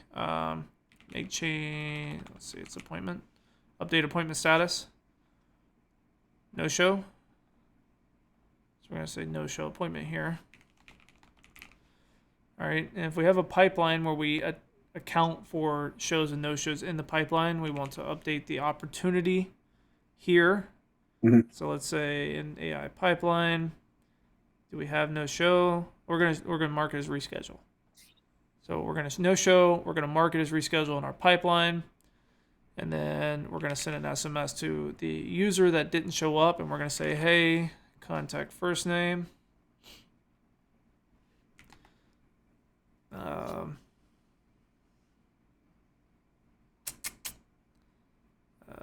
know you're probably busy. No worries. Totally understand. I know you're probably busy. We had a call at, you can do, go back here. You could do appointment start time. So it's, hey, Jordan, I know you're probably busy. We had a call at 3 o'clock. No worries. Totally understand. Do you have some time tomorrow to connect? Sure, something like that. So this is our re-engage message. Sorry, I'm getting all kinds of calls. Re-engage message. And so what I would do here is wait 5 mins. Let's do contact reply, re-engage message, reply or no. And then I would do an if else here that just says, did they reply? Yes. Contact reply is true. The assistant's going to take it. If not, we're going to move on and we're going to try to re-engage again. And then we can copy this down as many times as we'd like. Or if you already have a re-engage workflow, you can just enroll them there in the re-engage workflow. But now we have our conditions of if it expired, just, hey client, like, come on, bro, click the link. And if they did not show, they clicked and said they did not show, great, we have a little re-engage workflow here. And then if they did show, great, let's go ahead and update the appointment status to showed. Let's get our opportunity updated to, I don't know, booked, show. And then this is where you could probably, if this is where your engagement starts, you can go back and send something to Facebook. Conversion API. Boom, you have your conversion API and people who are showing. Easy enough. Whatever there, or even if they showed, you can say how much did they close for. You can do another internal notification here that said how much did they convert for. Take their reply, put it in here for the conversion API under value. That way you can get more data back to Facebook. And then we turn the AI off because now they are a customer. So we remove the AI tag. So we have all these conditions. So we have our appointment confirmation reminder. So we don't even have to have anything new. This can just be in our current one. Appointment confirmation reminder going all the way down up until the appointment. 15 minutes after the appointment, we're going to message our client and say, hey client, I need a disposition. Did they show up or not? I gave you 15 minutes. You should be able to let me know after 15 minutes whether they're there or not. Then we're going to wait to see if these trigger links have been clicked, and then we'll have an expiration of 8, 10 minutes, whatever. And then we have a condition there and say, hey, did John say it was closed? Yeah, go that way. If he said it was reschedule or no show, we'll go that way. And if it expires, let's just, hey John, bro, come on, give me a disposition here, and then bring it back over. If they no show, mark it as no show, mark it in our pipeline as a reschedule, re-engage, start to hit them with a small follow-up. And if they did show, great, let's update our appointment status so we can track, attribute everything properly. Update our pipeline, send something back to Facebook if it's a Facebook lead, and then remove our AI because that's where we need to be. Is that helpful? Sure, man. Absolutely. It's amazing. Thank you so much. Yeah, I'm just glad we were recording this. But yeah, And I love it. the thing that is most helpful is like sending the information to Facebook. Yeah, Because if you give that information, it will find more people like that. Exactly. Yep. That's why I think a lot, and this is what I was talking about with like a lot of agencies, like they'll just hit this. They'll just stop there. Appointment confirmation, which is fine. But it's like if you're managing a client and you really want to kill it on ads, bro, you need to be tracking everything. Did they show up? How much did they pay? You know, did they pay the full amount? Did they get a discount amount? Ask the client, internal notification, hey, just send me back how much they paid. Take that, fill this value here, send it back to Facebook. Hey, they paid $500. Holy shit, that's a good lead. The offer was only $50. They must have upsold. Send that back to Facebook. You have great conversion API stuff here now. You're tracking all of your appointments so you can go back with your client at the end of the month. Hey, we had 30 appointments, 28 of them showed. How do you know that? Because I track everything. I can show you it by status. At what point do you put the value in? How is that obtained? Let's say, obviously it's from the client, but can that be automated, or that's a silly question, right? Something like this, internal notification, SMS. Actually, how would I do this? How did I used to do this? Shit. I'm trying to think. Hold on. There's a way to do this. I think it may be in one of the recipes. There's a couple ways you can do it. Easiest way is to probably have them fill the value. You could probably send them to a landing page with the contact ID, have them fill out a value, and then fill the custom value. Yep. That may be a good way to do it, and then use that custom field, not custom value, but custom field. Use the custom field to populate the Facebook conversion API, that may probably be the best way.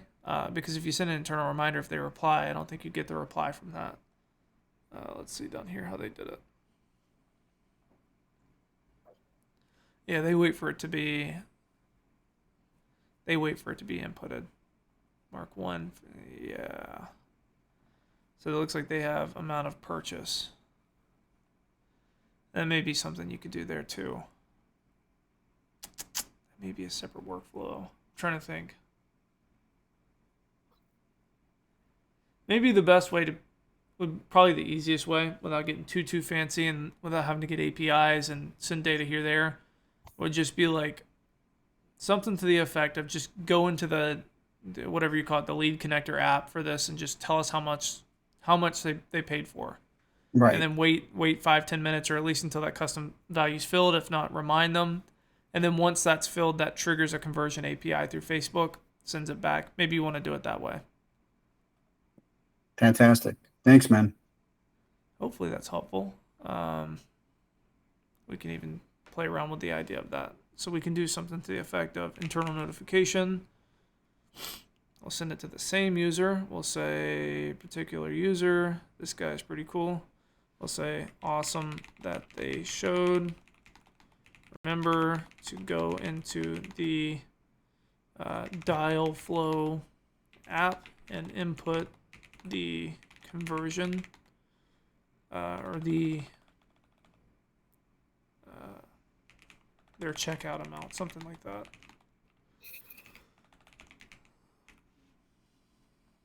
And then delete all actions from here. We can even do something like this. Wait until a particular event. Let's see. Do we do it like this? Contact details. Yeah, buddy. Contact details. This will be price. Is not empty. If else. Let's see. Workflow contact details. And then we go to this. Is not empty. Great, but if it is empty, go to. Back here, bug the shit out of them. But if it is, then we're going to go back to the Facebook conversion API and we'll say access token pixel, and then value would be the contacts custom fields that we just put in there. Whatever the one that we put in there was. Easy enough. Hopefully that's helpful. And there's your post-appointment follow-up and conversion formatting all in one spot. Thank you. Yeah, can you just throw that into a snapshot and send it on over? Yeah, sure. It's going to be kind of shitty because I didn't make it amazing, but the framework's there. Is that at least helpful? we got the video. I hope we have the video. Oh, no. I'm just kidding. Man, you just had my heart sink. No, we're still recording. We're 3 hours deep into this. This is going to take like hours to upload. Yeah. But this may be a good one. We'll get started here in a minute. Right. Okay. It's almost 4 o'clock. We've almost been on here for 4 hours. I don't even know if people are still on here. That's not a few drop off. We still got the hardcore guys on here. There we go. That's so cool, man. We're here. That's so cool. If we could keep going if you want to, but if that's enough, that's cool too. I may even add an extra day of the week where we do this. Probably not as long. Obviously Fridays are kind of reserved for the OGs to come on here and do this. If we want to, we may even do something on Mondays too, or even on Wednesdays. We can transform it to more into something like this, which I think would probably be helpful. So that way, 2 times a week, we're just in here building stuff, hopefully learning, hopefully getting better, and I hope this is helpful. It's a lot of time out of my day. It's a lot of time out of your day, and I want to make sure that for the attention that you're paying with, that you're at least getting good value out of it. Yeah, I mean, it's been great, Jordan, so I appreciate it, man. So. Thank you so much. Yes, thank you. Yeah, thanks, Jordan. Really appreciate it. Yeah, it's been awesome. All right. I'm burnt out. I don't know about y'all, and I still have some updates to do. So we're going to cut it Cool. short there. I hope that you got a ton of value. I hope you learned plenty enough about external webhooks. I will send out those PDFs that I made along with the endpoints that I made so you can use them in your stuff. I will upload this video, 3 hours of content, in case you missed something or you want to parse through. I'm going to force my wife into doing the timestamps. You're going to do the timestamps. You're going to watch 3 hours and do timestamps. So we'll have timestamps so that you can parse through it. Can you, and George, can you check for Friday, last Friday too? See if you guys recorded it? Because that was a real good one. Yeah, I think it's in there. I just have to pull it from Fireflies, Cool. and I don't know how good Fireflies is. So, but yeah, hopefully that's helpful. If there's something you want to do, I may even add a post on school for these Wednesdays and Fridays if you want to do something there. But I'll shut the hell up now. I hope you found value in this. Happy Friday. Everyone go grab a margarita because I know you're stressed after all this crazy build-out stuff. And we'll do this again every Wednesday, Friday. Every Wednesday, Friday. We'll do this until everyone's a master at it. Thank you. Next time, can we do the reviews? 100%. Yeah. Referral. I know because that was kind of like a big thing, and I really wanted to do that too. I might even make a video on it this weekend, and we can elaborate it on Wednesday. Yeah, that'll be cool. That's nice. Thank you. Cool. Yeah, and then anything else you want to do on the call function stuff, man. I just like to learn both sides of it. Perfect. Extracting and I guess asking whatever other way it would be, because I know it's on that call function sheet that you gave us. There's stuff in there that it kind of goes both ways. So kind of just trying to figure that stuff out. We'll get as technical as you like on these calls too. I mean, we can even get into, some really crazy stuff as this kind of progresses too. So I'll send those out, and I may even add some more info before I send it out, just to kind of cover, the basis of what's not there. And hopefully these are making you a better builder, better solution provider. So I hope it's helpful. That's all I care about. 100%, man. Thank you. Thank you. All right. Happy Friday, boys and gals. Let's do it again next week. Nice. All right. Thanks, Jordan. Happy Friday, everybody. Happy Friday. Appreciate you, Jordan. See y'all. Bye. Bye. Thanks,